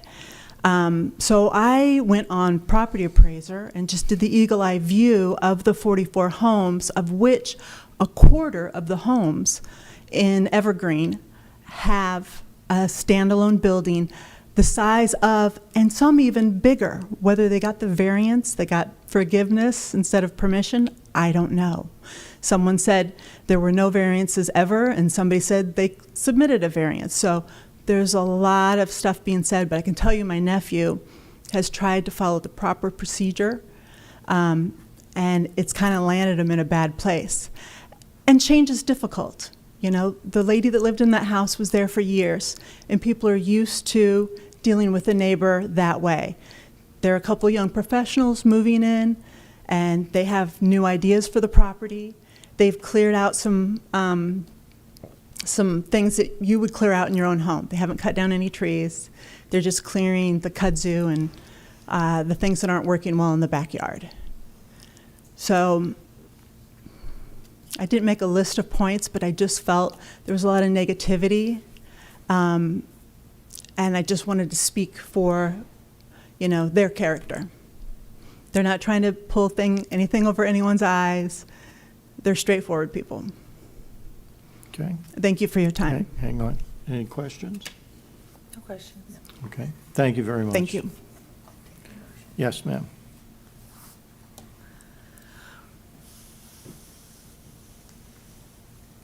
Name and address, swear in, all that. Name and address for the record, Sure. please. Speak into the microphone. Meg Wertin, 1 Red Oak Drive, Litchfield, Illinois.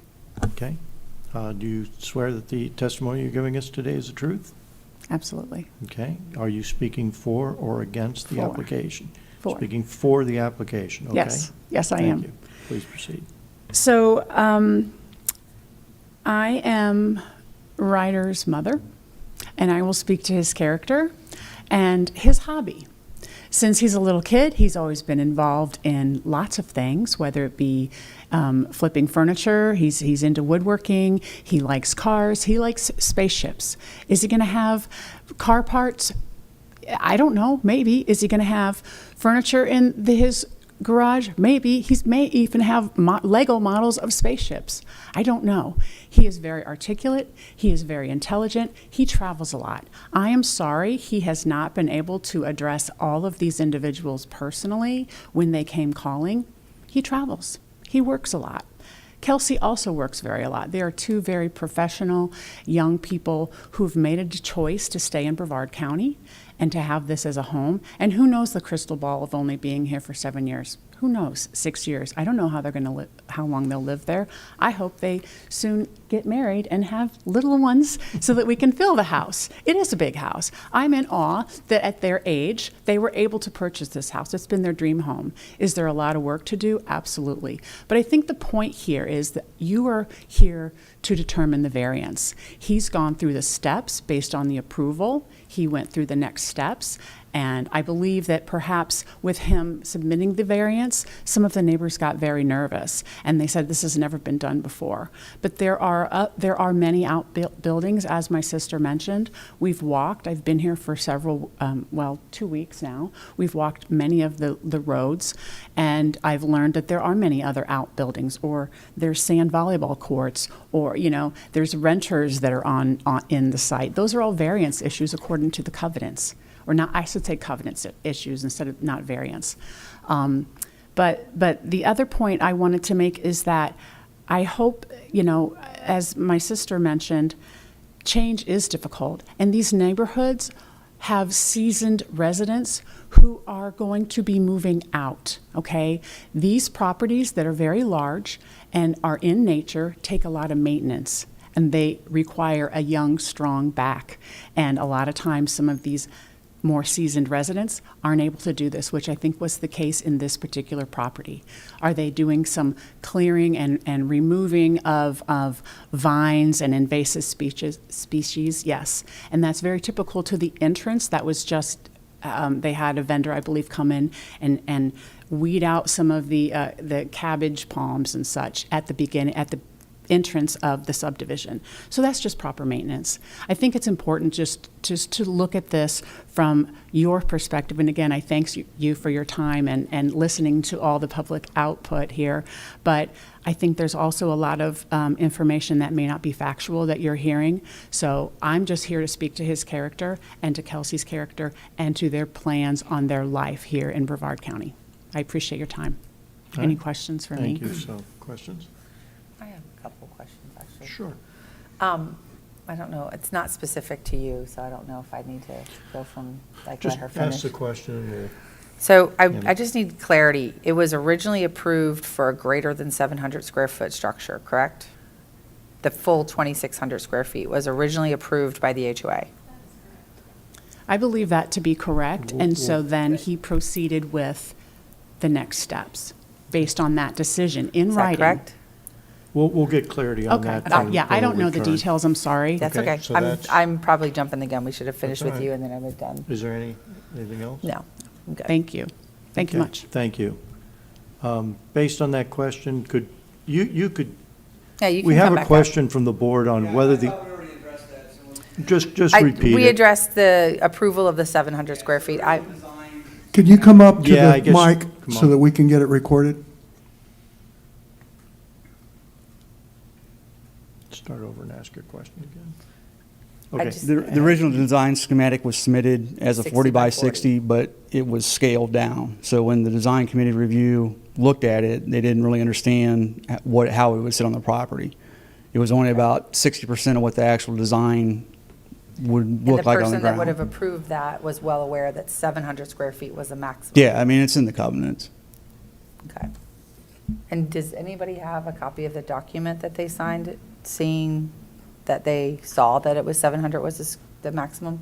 It would have been with the real estate agent, as far as I know, isn't it? So I think she's asking for the letter of approval from the Yeah, original meeting of the HOA that approved it initially. Oh, that was all by text.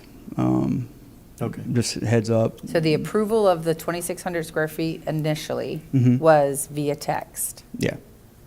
Did it specifically say 2,600? It had to have said 60. I think Or it did it just say said as 700, submitted, or just and then it say- had a couple conditions: no commercial use, maintain foliage, and screen lines, basically.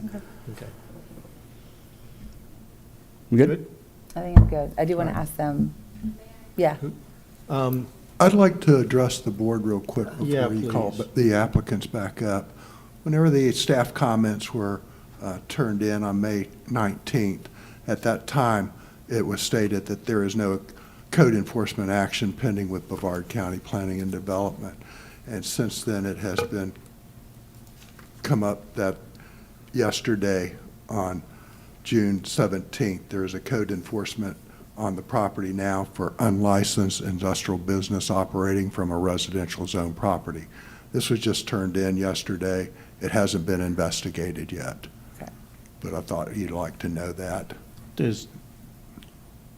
Did the complaint elaborate on what they thought was the industrial? No, there's some pictures of the different stuff on the property, though. That should, Now, this says on this property here, it says as far as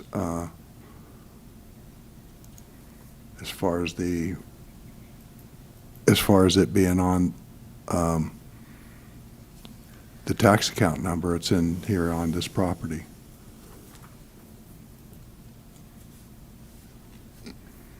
It's 25 CE-00591.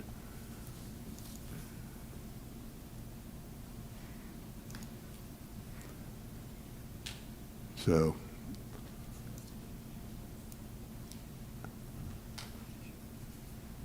what's that? Okay. So it appears that these might be pictures from the Port St. John property.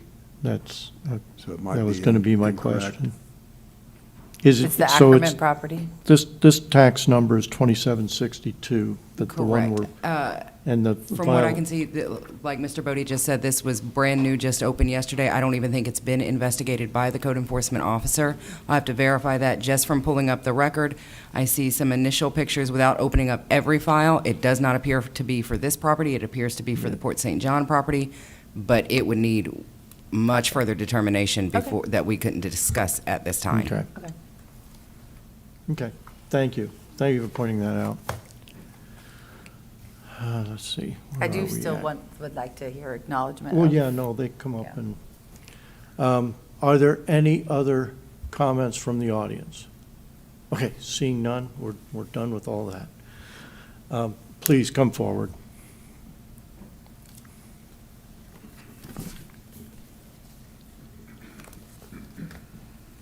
This is called the, part of the procedure called applicant rebuttal or summary, and/or summary. So this is your time to speak to the comments. Understood. Firstly, I'd like to speak to the timeline. The timeline with regard to approvals in the variance application.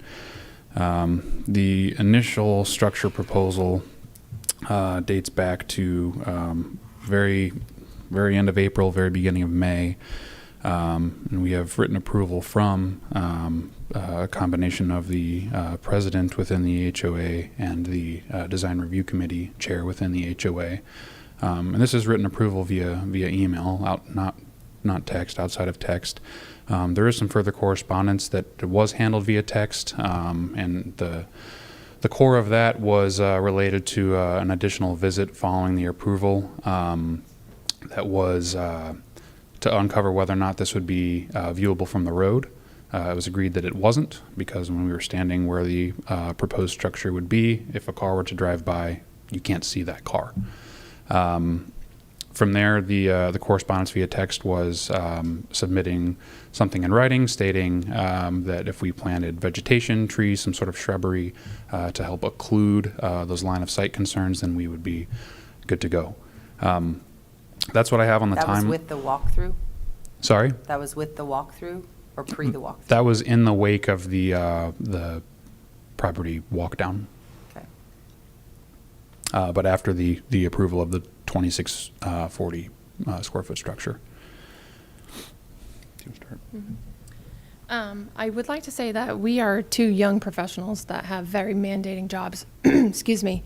We recently moved into our 3860 Pinetop Boulevard home in March. However, we were not fully moved in as we had to redo the roof and other issues that needed to be addressed. We also own 2 other properties in Port St. John, as it's been mentioned, that we were currently renovating and we are moving out of, so we're between the 2. We both travel internationally and domestically for our jobs.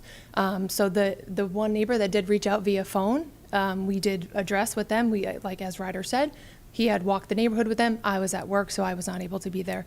Anyone that came and knocked on our door, that was never, we were not home. Even if it looks like there's a car in the driveway, again, we travel to Sweden, we travel to the Northeast, we travel out west. We do a lot of travel for our jobs. We do not have a Ring camera, so there's no way to tell who has come and knocked on our door. So apologies to anyone that came to knock on our door, but that was never an intention to disregard. As we said, anyone that did reach out via phone that had our phone number, we absolutely addressed, and we were happy to do so. And then again, we just moved in. We don't know any of these people besides one of our neighbors. It's actually 2, because one came and stopped by one day and dropped us off a plant. We don't know these individuals. We are here to live a beautiful life, to do the hobbies that we want to do. We believe that all these accusations against us are false in many ways. I don't know where they came from. Again, we moved forward in this way that was professional, that was appropriate. We were trying to follow the rules. We started with the HOA. We got the written approval from the HOA to move forward with that size building. From there, we then applied for our variance. And that's when, things kind of went abrupt here. But we are very professional individuals who are very respectful in every way. I would hope that maybe the 2 individuals that we have spoken with, who I've also shared some things from our home to them, that they would also hopefully attest to that. They brought up something about noise. We are doing our yard work. Our yard work, we have vines everywhere. So when we use a weed whacker against those vines, it makes an awful noise. I don't know what else to say other than we work hard. We are hard workers. Sometimes we can't get out to do our yard work until about 6 o'clock, and we do our best. We do our absolute best. I'm disheartened by the attack here, but that's what I'll have to say. Thank you very much. To continue, I recognize this is, I think, extended quite a bit longer than a nominal case, so I jotted down some notes, and I'll do my best to address each of the resident input as concisely as possible. A couple points I had to Mr. Russell, the first gentleman that spoke. I share the leakage sentiment and the concerns tied to that. Our association relies on wells in addition to neighboring communities. I'd like to say that I'd be the last person to willingly and knowingly put something on top of our soil that would seep some sort of chemical or something into our own drinking water, let alone our immediate neighbors. As I stated on our first trip up here to speak, a lot of what's pictured in the non-subject property, not variance subject property, but the other properties we own within Brevard, as I described earlier, are ornamental in nature and don't have the capacity or the orifices to house these chemicals that may be of any type of concern. And I suspect that the oil or gas smells that he witnessed while trespassing on both of those properties came from the mower shed, which has gas and oil for 2-stroke weed eaters and gas to maintain the mowing of that lot. In addition, the last week of March, we noticed some trees had been trimmed on that 3885 property address in the Hidden Hills subdivision, and those were thrown over our fence with no regard to anything that we had going on. I understand, as I've described, there's tons of vines and overgrowth back there, but I don't think that's a reason to blatantly disregard and respect someone else's property. So I think that directly goes against the attributes that he's articulated. The last thing that I want to talk to is there is no business, never has been a business. This is not industrial in nature. It's purely from a hobbyist perspective. So that's what I had on the first elements of feedback. I had a couple other bullet points to address Mr. John Meyer's comment. We spoke to a couple of these already with regards to the previously approved original building size. At the time, we spoke about the 700 square foot limit within the community. Obviously, we are new members to the community, so the board members that approved this would have been more privy to the CCRs and any covenants restricting building size. Were you aware of the 700 square feet restriction at purchase? We had a copy of the addendums and then a draft copy of the bylaws, which were met and tabled and ultimately not voted to incorporate into the very dated CCRs and declarations for the community. We did get an old one that we weren't sure was accurate because it was written in, I think, the late 70s. It's dated like 1977 or 1978. And then we were forwarded a copy of the draft of the bylaw additions through our realtor throughout the duration of the purchase of the house. We were sent the full CCR documents just recently after I had asked for where specifically the 700 square foot limit was written. And those were documents that were forwarded by those same board members that approved the original building size of 2,640 square feet. So they're fully in tune with those requirements at the time of approving this original structure. The next thing I have here is drainage concerns. The same data documents I mentioned that discern some of the constricting building types and buildings, things like that in the community, also declare that natural driveways and approaches are ideal for the community. And of the 44 homes, I believe all of them have either some sort of asphalt or concrete approach or full driveway.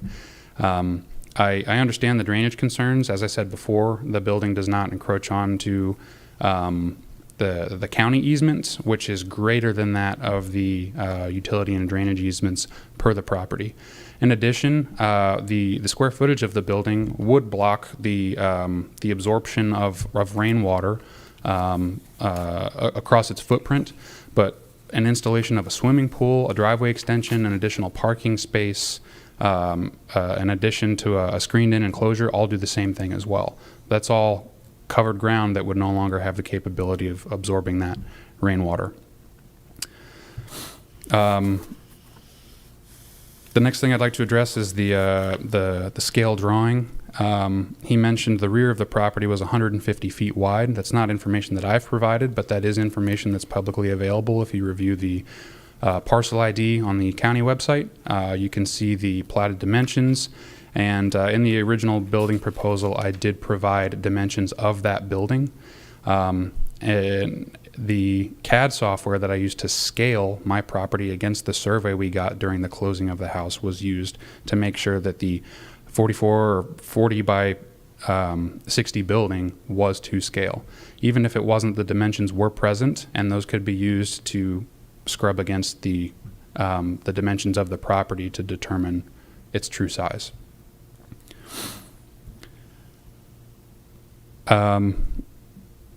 I work. I've worked out in the Space Coast for several years. I'm familiar with a lot of the wildlife. I think it's great that we live in a community that is shrouded by natural and mature forest for the most part. Gopher tortoises are something I see probably on a weekly basis at work. It's not something that I've seen on our property, but I'm familiar with the nests and things that they have, and I just haven't seen it moving around. I've seen plenty of other wildlife, but haven't seen this specific gopher tortoise that was discussed earlier. The next things I'd like to address were some concerns that came from Sharon and Ray Cricker, our immediate neighbors to the east. They began with reading a statement from their east neighbor, so 2 houses to the east of us. He feels this building is far too large. I feel that's subjective in nature. I'm not sure what he does for a hobby, and maybe it's sufficient for what he does. I feel like I have proposed something that would be sufficient for us and the continued growth of our home. We plan to start a family in this house, so this is something I'd like to do once and not have to be in here again for another variance and some sort of addition. There was a comment about not maintaining the natural landscape. I'm not sure how we would maintain the natural landscape before any provisions for this structure have commenced. We have cleared some foliage on the east side of the property, and we brought several photos we'd be happy to submit that depict the composition of that vegetation and how invasive and destructive it is to the mature trees that we would love to keep, and what the pepper trees and the vines look like in contrast to those. We feel we've been forthcoming in our intentions, and we approached the process responsibly. Like I mentioned earlier, they said, "Hey, we'd like to, better understand your building. Would it be okay if we came over and put eyes on it?" And I said, "Sure, I'll be over there in a few minutes." And we walked the property, we walked the neighborhood. Everything we've conveyed is absolute. It's exactly what we're in pursuit of. I understand that there's been some friction in the past due to buildings that were erected that ended up being larger than what was approved. That is not the case here, and it's not something that we would want to be associated with.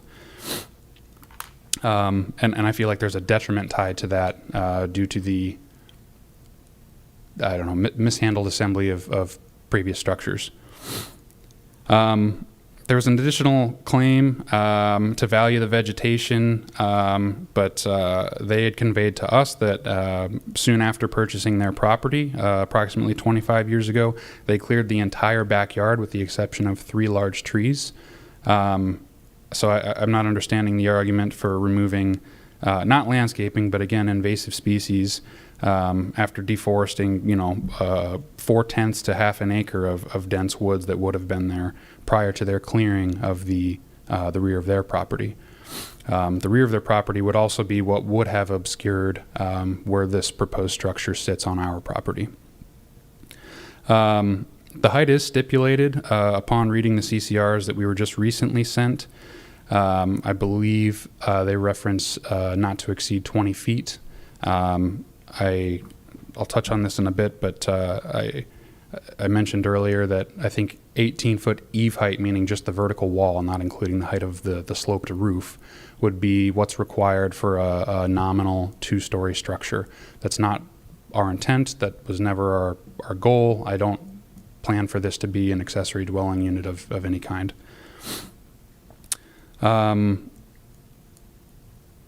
The last thing was the grinding of metal. I'm not sure what that refers to. They did have a comment about specific noise we used to clear some of the vines, and I said, yeah, that was us the other night working to clear some of the area along the property line. It's a tool used for when a weed eater just won't do it, and you need something for vines that are about 1 inch in diameter. They're very robust, they're very tough to cut through, and it's essentially like a saw blade that goes on a weed eater.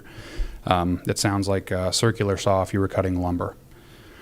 In addition to that, The exterior of the home and the foliage amongst the property itself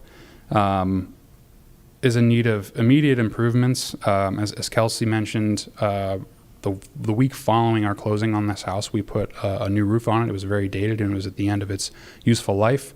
That was just the beginning of a lot of exterior improvements that are required at this property, both to the principal structure and all of the vegetation surrounding the principal structure.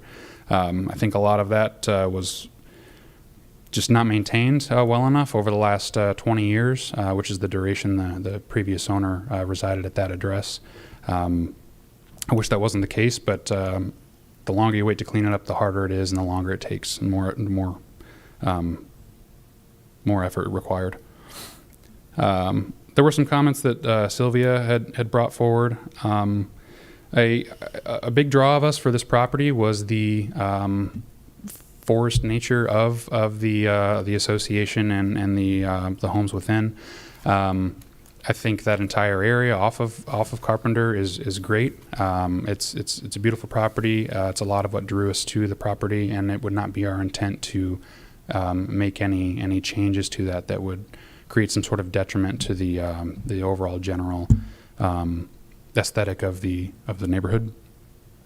In addition, I feel like we came in and we've been clearing this property probably more at a more accelerated rate compared to neighbors, and we've heard from several people, some that have been there just a couple years, 3-4 years, some that have been there over 3 decades. Evergreen used to be so exclusive, it used to be beautiful.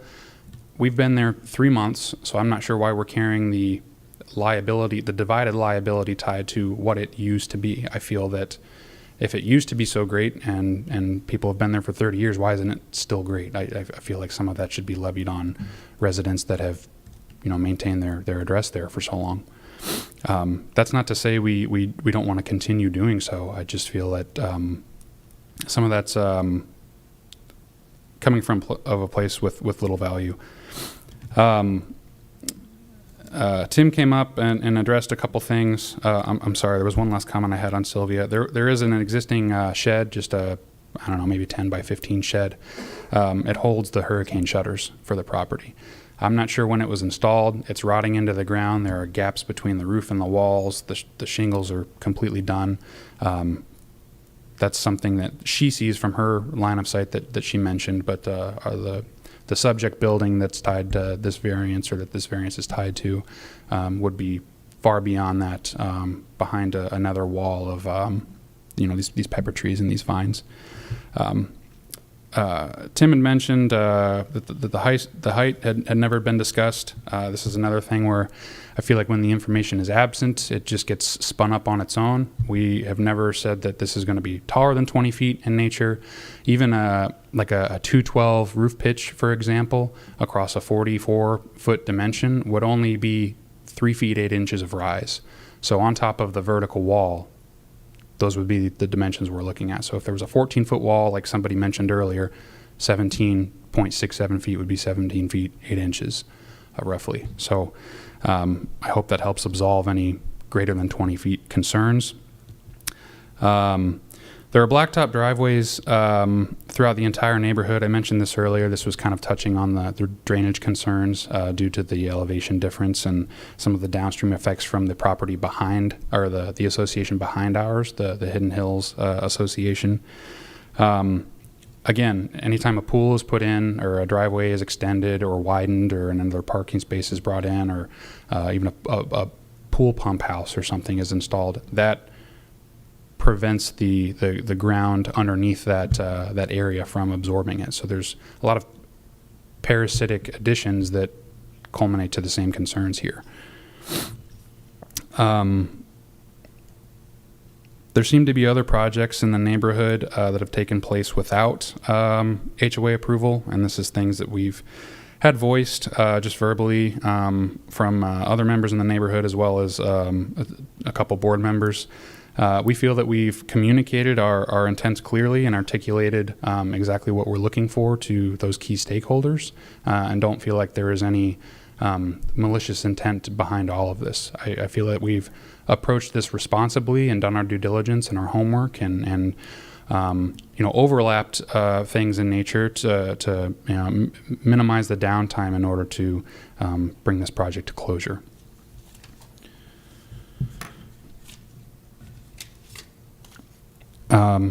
The last gentleman to speak, or the second to last, I'm taking notes and missed their name, so I apologize. There were some FPL access concerns brought up. They talked about placement of the building again, and this is something I mentioned earlier. It aligns with the driveway side of the house, so if it deviated from that, we would be adding more driveway, which could affect drainage if it was a paved driveway. Again, that's not in my plan for now. I don't expect it to happen, but who knows? What I'm saying is I'd like for it to just be, I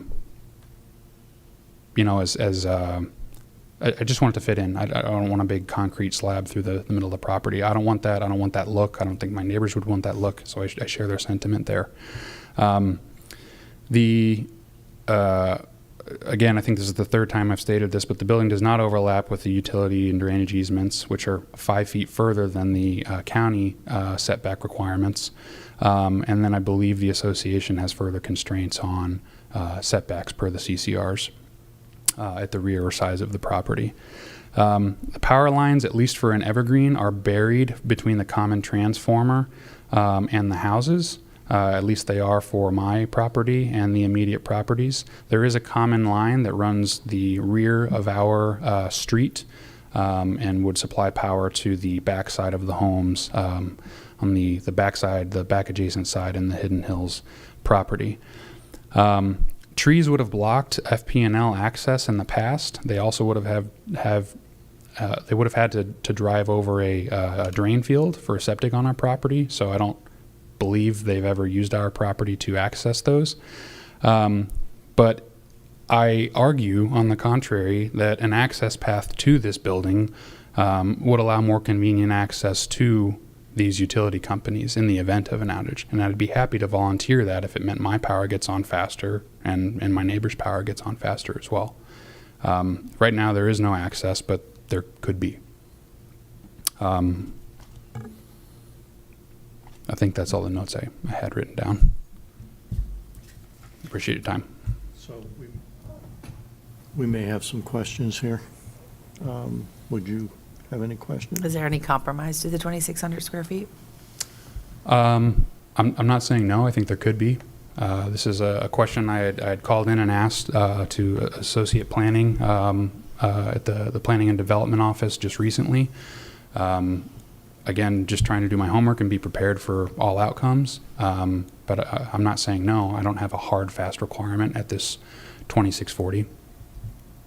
I agree that there needs to be compromise on all sides. But I feel that a 40% reduction in size is quite the compromise. Okay, pause just a second. Can I ask you a question? For example, if the variance is approved for whatever reason, and then the HOA has rights to not approve it moving forward, correct? So they would still need to have approval from Evergreen to be able to move forward, or does this supersede that? That would be a civil issue between the homeowners association and them. Question? No, I have no questions. I probably have asked you this question in the past, or it became part of the multitude of presentations we've had here. Just in your own words again, the purpose of the building is to store lawn equipment and possibly a home gym. Just please elaborate. Sure. So what I mentioned earlier was just a general hobbyist space, which could include this woodworking we mentioned, tinkering on just a couple old vehicles that I have. In addition, we mentioned a home gym, and then a space to store the equipment used to maintain the subject property and the 2 other properties that we own, as well as the transportation equipment for that, the tractors and whatnot. And again, your presentation there, somebody mentioned a 14-foot garage door. Yeah, I think what was brought up was that 18 feet may be required to put a 14-foot garage door in, which would house any type of roadworthy, like camper or, I don't know, fifth wheel camper or RV or something. I think that's where that was coming from. I believe it depends entirely on the composition and the structure of the building. You can't go all the way up to the roof with a door. There needs to be some sort of vertical spacing. Yeah, sure. For an opener or whatever stows the door. But I don't believe it would need to be 4 feet in this case. I think we'd be looking at less than that. In addition, I mentioned that an 18-foot wall would be inherent to two-story property, and that's not our goal here. So what was the eaves height that you intended? I think we'd be looking at either 14 or 16, most likely 14. Which would accommodate a 10-foot garage door? 10 or 12. Yeah. Depending on what design looks like. Okay. And then we get into a bit of semantics. Some people say industrial vehicle disassembly. You're calling it a hobby. Again, semantics of, and there was some evidence shown of commercial sales of disassembled vehicles and stuff, which would tend to indicate a commercial venture. Sure. So yeah, please address that. Sure. I'm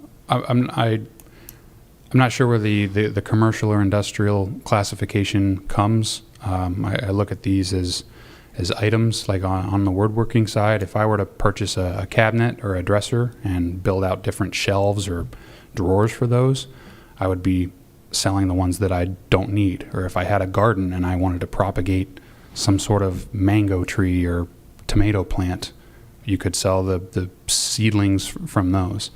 On the same structure, this would be like if you're familiar with like a tailgate bench, things of that nature, or just ornamental, like old farm, or like yard ornamental fixtures. So it's not your intention to bring in vehicles and disassemble them for parts? Absolutely not. And the photos for the other property is the farthest thing I would want my property at Pine Top to look like. Yeah, just for the record, for our own board members, we are only addressing this property. We are not addressing whatever's going on those other properties. Sure. I understand. Okay. Anything else? No. Thank you for your patience. Thank you, everybody, for your comments and stuff. I'm just for not to, please have a seat. Thank you. Thank you very much. Thank you for your time. I just have a more two-scale drawing rendering. Come on up.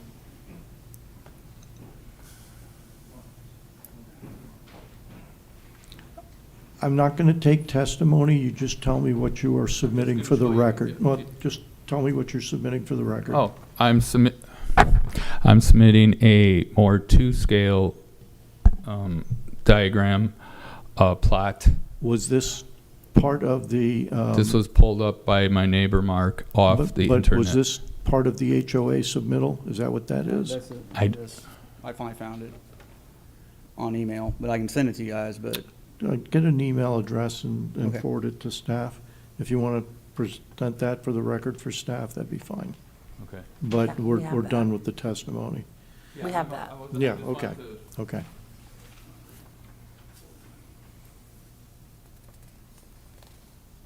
We have that. All right. I think that concludes all of our testimony. At this point, we come to this side of the bench. Board, rail, whatever.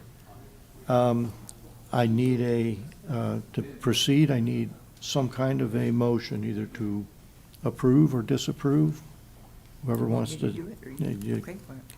I make a motion to deny the variance depicted on the site plan provided by the applicant with the revision date of 3/17/25. Should I elaborate now or wait for No, discussion? get a second. I second. Okay, just, it keeps the discussion going. Okay, we have a motion by Dr. Bass to deny the application as submitted. We have a second from Ms. Clemens. Open it for board discussion now of that motion. I will say that it is, the reason why is it is contrary to the rescinded ruling of the legally state-filed homeowners association. It is an oversized building compared to other outbuildings in this homeowners association. And the issue has been raised of impact to water drainage into well water, which is a well-known concern of people in Florida, many people in Florida, and the concern of many residents here. Okay. And when we have a negative motion like this, you do have to, and you have, direct your Yes. negative reasons to one of the 6. You have to decide which one or 2 or 3 you're going to address it to. So, do you have comments? No comment. You know. The one that comes to me is that there is enough community interest in this, and it's a negative community interest, that it is not compatible with the rest of the neighborhood. And I hope, well, that would be my reason for negative things. So if there, any more comments? No. Okay, well, I'll read those comments now, as I must, for the record. In order to authorize any variance from the terms of this chapter, the Board of Adjustment shall find all of the following factors to exist: that special conditions and circumstances exist which are not applicable to other land structures or buildings in the applicable zoning classification, that the special conditions and circumstances do not result from the actions of the applicant, that granting the variance requested will not confer on the applicant any special privilege that is denied by the provisions of this chapter to other lands, buildings, or structures in the identical zoning classification, that literal enforcement of the provisions of this chapter would deprive the applicant of rights commonly enjoyed by other properties in the identical zoning classification under the provisions of this chapter, and will constitute unnecessary and undue hardship on the applicant, that the variance granted is the minimum variance that will make possible the reasonable use of the land, building, or structure, that the granting of the variance will be in harmony with the general intent and purpose of this chapter, and that such use variance will not be injurious to the area involved or otherwise detrimental to the public welfare. With those categories and thoughts in mind, I'll call the vote. Now, this would be a vote yes would deny the application. So all in favor of denying the application, say aye. Aye. Any opposed? Then the motion carries, but the application is denied. Mr. Bodie, can we have the next applicant, please? Yes, item H7, Kenny and Evelyn Hernandez request 3 variances, Chapter 62, Article 6, Brevard County Code, for a pool screen enclosure, a pool, and an accessory structure in an RU-1-13 zoning classification, application 25V00019, located at tax account number 3016857 in District 4. Thank you. Would the applicant please come forward?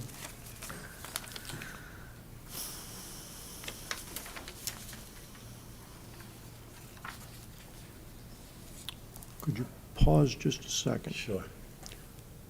Are you going to speak for or against, or are you just here to support? Okay, thank you. Okay. Just want to know what my percent. Yes. Name and address. Good Make sure afternoon. you're close to the microphone. Sure. Good Name afternoon. and address. My name is Kenny Hernandez. My wife, Evelyn Hernandez. We are the owners of 5470 Calder Drive in Melbourne. Okay. You can both raise your hands at the same time. Sure. Do you swear that the testimony you're giving today is the truth? Yes, sir. Okay. How can we help you? We are applying for variance in reference to a pool project that we have for our house. My house is a corner property. We're located in a cul-de-sac. And I know there's an area in question, which is the far right side towards the cul-de-sac. I didn't know that my neighbors were here, and thank you for that.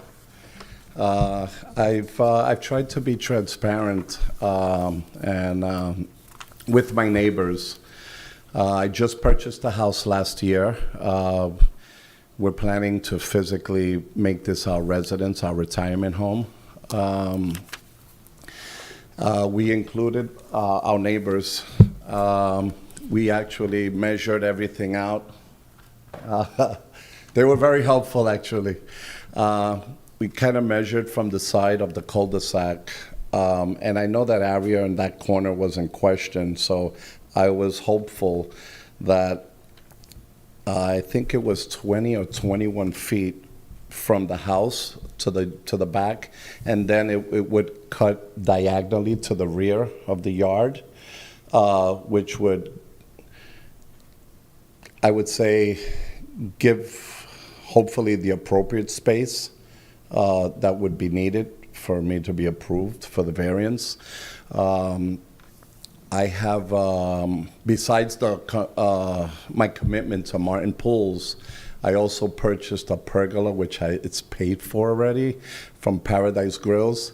They're calling me every 2 weeks to when are we going to deliver it? And I kind of have them on hold because obviously I wanted to hopefully be able to have this variance approved. You know, the community that we live in, the houses, I don't want to be an eyesore, and I've said that, and I've made it very clear to my neighbors. I want to be an asset, not a liability to the community. And whatever has to be done, not only did I assure my neighbors, but I'll assure the committee that whether it's landscaping, I want to have a finish there that not only I'm going to be happy with, but my neighbors are also going to be able to say, Ken, good job. So I'm hopeful that you see my intent and we could get it approved. Okay. Dr. Bass, this is your district? It is District 4. And I did visit your property. Okay, And I looked at the property, and I looked at it on the cul-de-sac. Mr. Hernandez, you have requested 3 variances. Correct. You request a 50% setback deviation to build a pool screen enclosure 10 feet from your property line. And is that on the cul-de-sac side? 10 feet from the property line? Yes. Yes. It's on the cul-de-sac? 10 feet from the property line? No. No, is it? No, is that the other side? Is it on the back side? I think that's the back side, if I'm not mistaken. And I'm sorry that I don't have clarity on that. Do you have a letter of agreement from St. Andrews Manor Homeowners Association to build that close to your neighbor? And outside your property line?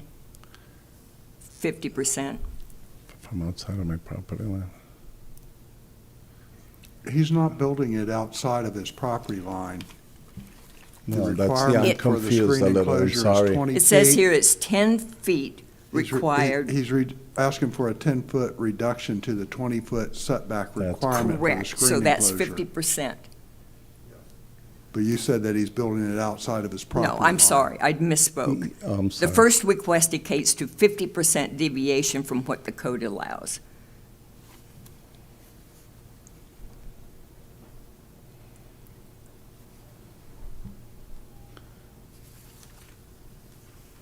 For this design. Do you have an approval from the homeowners association?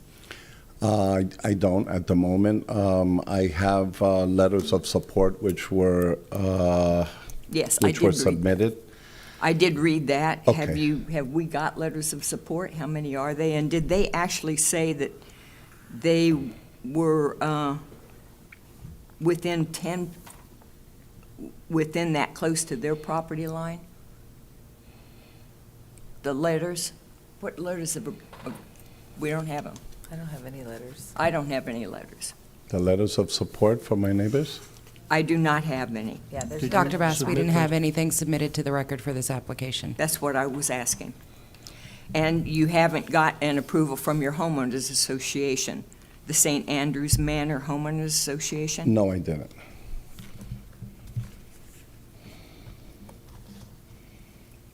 Well, according to your worksheet, item 6, you say that you do have letters. All right, we'll go, let me move on. Okay. Number Sure. 2, you have requested a 52% setback deviation to build a swimming pool 15 feet from your property line? 14 feet, I'm sorry, from your property line. It sounds about right, yes. Okay. Do you have an agreement from the homeowners association to build a swimming pool 14 feet from your property line? At the moment, I don't, but I will definitely request one. Referencing your worksheet, item number 2, are not the special conditions, circumstances, a result of the pool design prepared for you by Martin Pools? Is that what you're not doing? That's correct. Mr. Hernandez, did you ask Martin Pools why they can't design within the property? They're requiring you to make a code change here, Okay, right? yes.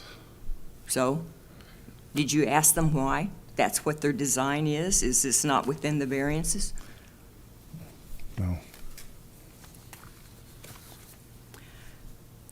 You've requested a third variance. You request the complete elimination of the requirement for separation between accessory buildings. Number 3, allow 5 feet from the required 5 feet separation.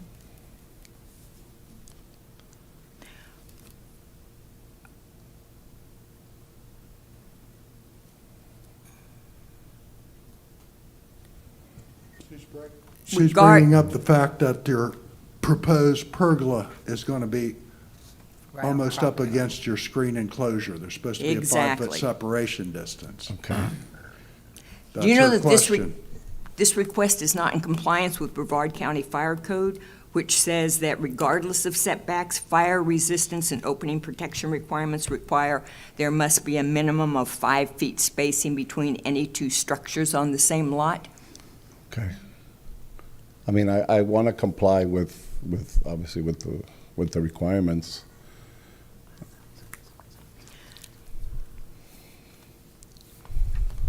Did you ask your contractors why they're not designing in accordance with fire codes and with the county codes, As far as the pool's concerned, as far as any of them are concerned?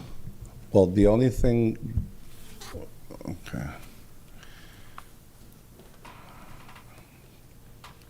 Your recommendation is to minimize the pool and pull it back some, is that what you're saying? Yes. What if I may, what about if I change the design? You'll have to talk to your contractor Yeah, about that. yes, I definitely will, but I would recommend maybe, doing it this way rather than this way, And you certainly need to check with the fire department, definitely. I agree but I with would you. check into the design and talk to my contractors. Sure, I agree. Yeah. I have no further questions. Okay. I'd like to talk to staff a little bit here. What are our options as far as tabling? If you'd like to table it, it could be brought back With a different application? next month. This is what was proposed and for the variances, he's wanting to have the pool and the screen enclosure within the setbacks from the side street setback requirement, and then the proposed pergola Well, I'm looking to give him the opportunity to, If he's looking to change the request completely, it would have to be Advertised. re-advertised. Yes. We could table it for re-advertisement and bring it back before the board, but he would have to get with his contractor. We'd have to redo the legal. you've got. They'd have to I have a The question. reason for his additional, the reason for the setback request is because he is a corner lot, which does require larger setback requirements than the standard pool code or But something it along those hasn't been lines. approved by his homeowners association, so he That needs I'm to get unaware that of, correct. approval up. He needs to get that And I approval. will work So on that you immediately. need time to do that. So that's what I'm wondering, how we can do this to give him time to revise. You can make the motion to table for 30 days, 60 days, For him to have time to come back in front of the board after he's had a discussion with his architectural review committee. Yes. And with your contractors and with your homeowners With association. my homeowners association. Yes. How much Okay. time would you need for that? I'm gonna work on that immediately. Okay, so So. we could, next month. I'm gonna I'm work thinking immediately. homeowner associate stuff is 90 days too much, too soon, 90 days to get an approval to from come the- back to the board? with the HOA. With right. everything And together. the new drawing, or you may not need it, Okay. depending upon what the contractors come up with. Now, the contractor, Martin Pools, am I correct? Mm-hmm, Okay. correct. Okay. Yeah, I mean, I'm gonna do my part. I Well, you mean, have two. You have Paradise Grill, which is putting in the grill, and then you have the Martin Pools. So you have Correct. two contractors here. That's correct, yes. Okay. They're So gonna- they need to be in compliance, so that, obviously, I mean, if you're going to change one, Now, the for, other as one far, needs- in reference to the pergola, Mhm. I'm sorry. Okay. Staff question. In If we reference, said 60 days and he came back to you and said, I need more time, you could just reschedule without our action?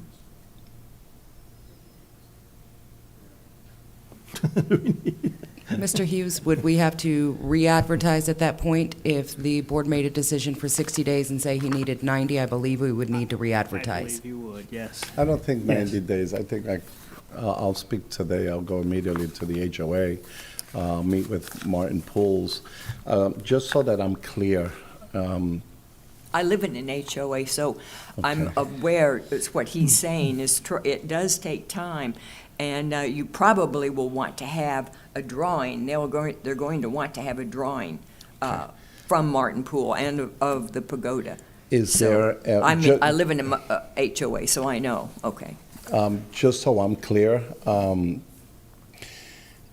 is there any way that we can settle that far corner, so like that I kind of know how we're gonna navigate between the pergola, the pool? Is that realistic? Not unless the HOA has approved that. Right, okay. So you need to take the design to them and have their approval, and then it's, That, and I would also say that Mr. Bodie and his staff are much more expert at those little, those particular details. okay. So it would be something then you'd want I'll to see. discuss with Mr. them. Hendon, we'll speak after this. Okay, Yeah. okay. So I think where we're headed here is to table this for 90 days, 60 days? I think 60 days is. 60? I'm gonna push hard. Oh, I'm gonna yeah, push, you this is, I wanna come and retire here already. I wanna know. move here already. My wife already checked out of New York, so. Mr. Huffman? Well, it's irrelevant, but the pool doesn't stop you from occupying the house and No, moving no, in. no, but it's so- it's a big part of what, you know. Well, it'll so- come. it's a beautiful home. Thank you so much, and It's thank very you so nice. much. Cul-de-sac has a nice yard, so, Yeah. This is very important to me and my family. of course. Well, let's- Everybody in Florida wants a pool. Yes. Let's get a motion to table for 60 days? Thank you so much. Okay, so it's going to be tabled to August 20th would August be the 20th. next. Thank you. So we need a motion to I'll do it as my table district. it till the meeting of August 20th. I make a motion to table this to a meeting, application to a meeting date of August 20th. August 20th, 2025. August Okay, do we have a second? A second. Any discussion? No discussion. I was by Thank your you. house, but you weren't home. Yeah, because we're still in transition, you know, we're moving and, That's what you were saying. yeah, I'll so call the we vote. want All in to, favor of Oh, I'm tabling sorry. the application? Say aye. Aye. Aye. Aye. All right. Thank you so much. Thank you so much. Thank you. For 60 days. Thank Till you. August 20th. Thank you. See you then. Thank you so And I'll much. see you probably before then. Thank you. Seeing no further applications, I declare this meeting of the Brevard County Board of Zoning Adjustment of June 18th adjourned. Approved. When is our next one? 'Cause I think I'm gone. The opinions expressed by any member of the public during any period of public comment do not necessarily reflect the views or opinions of the Board of County Commissioners of Brevard County, Florida, Space Coast Government Television, or the program sponsor, and are solely those of the presenter. The Board of County Commissioners of Brevard County, Florida, Space Coast Government Television, and the program sponsor hereby expressly disclaim any and all responsibility or liability for any defamatory or slanderous statements expressed by any member of the public during any such period.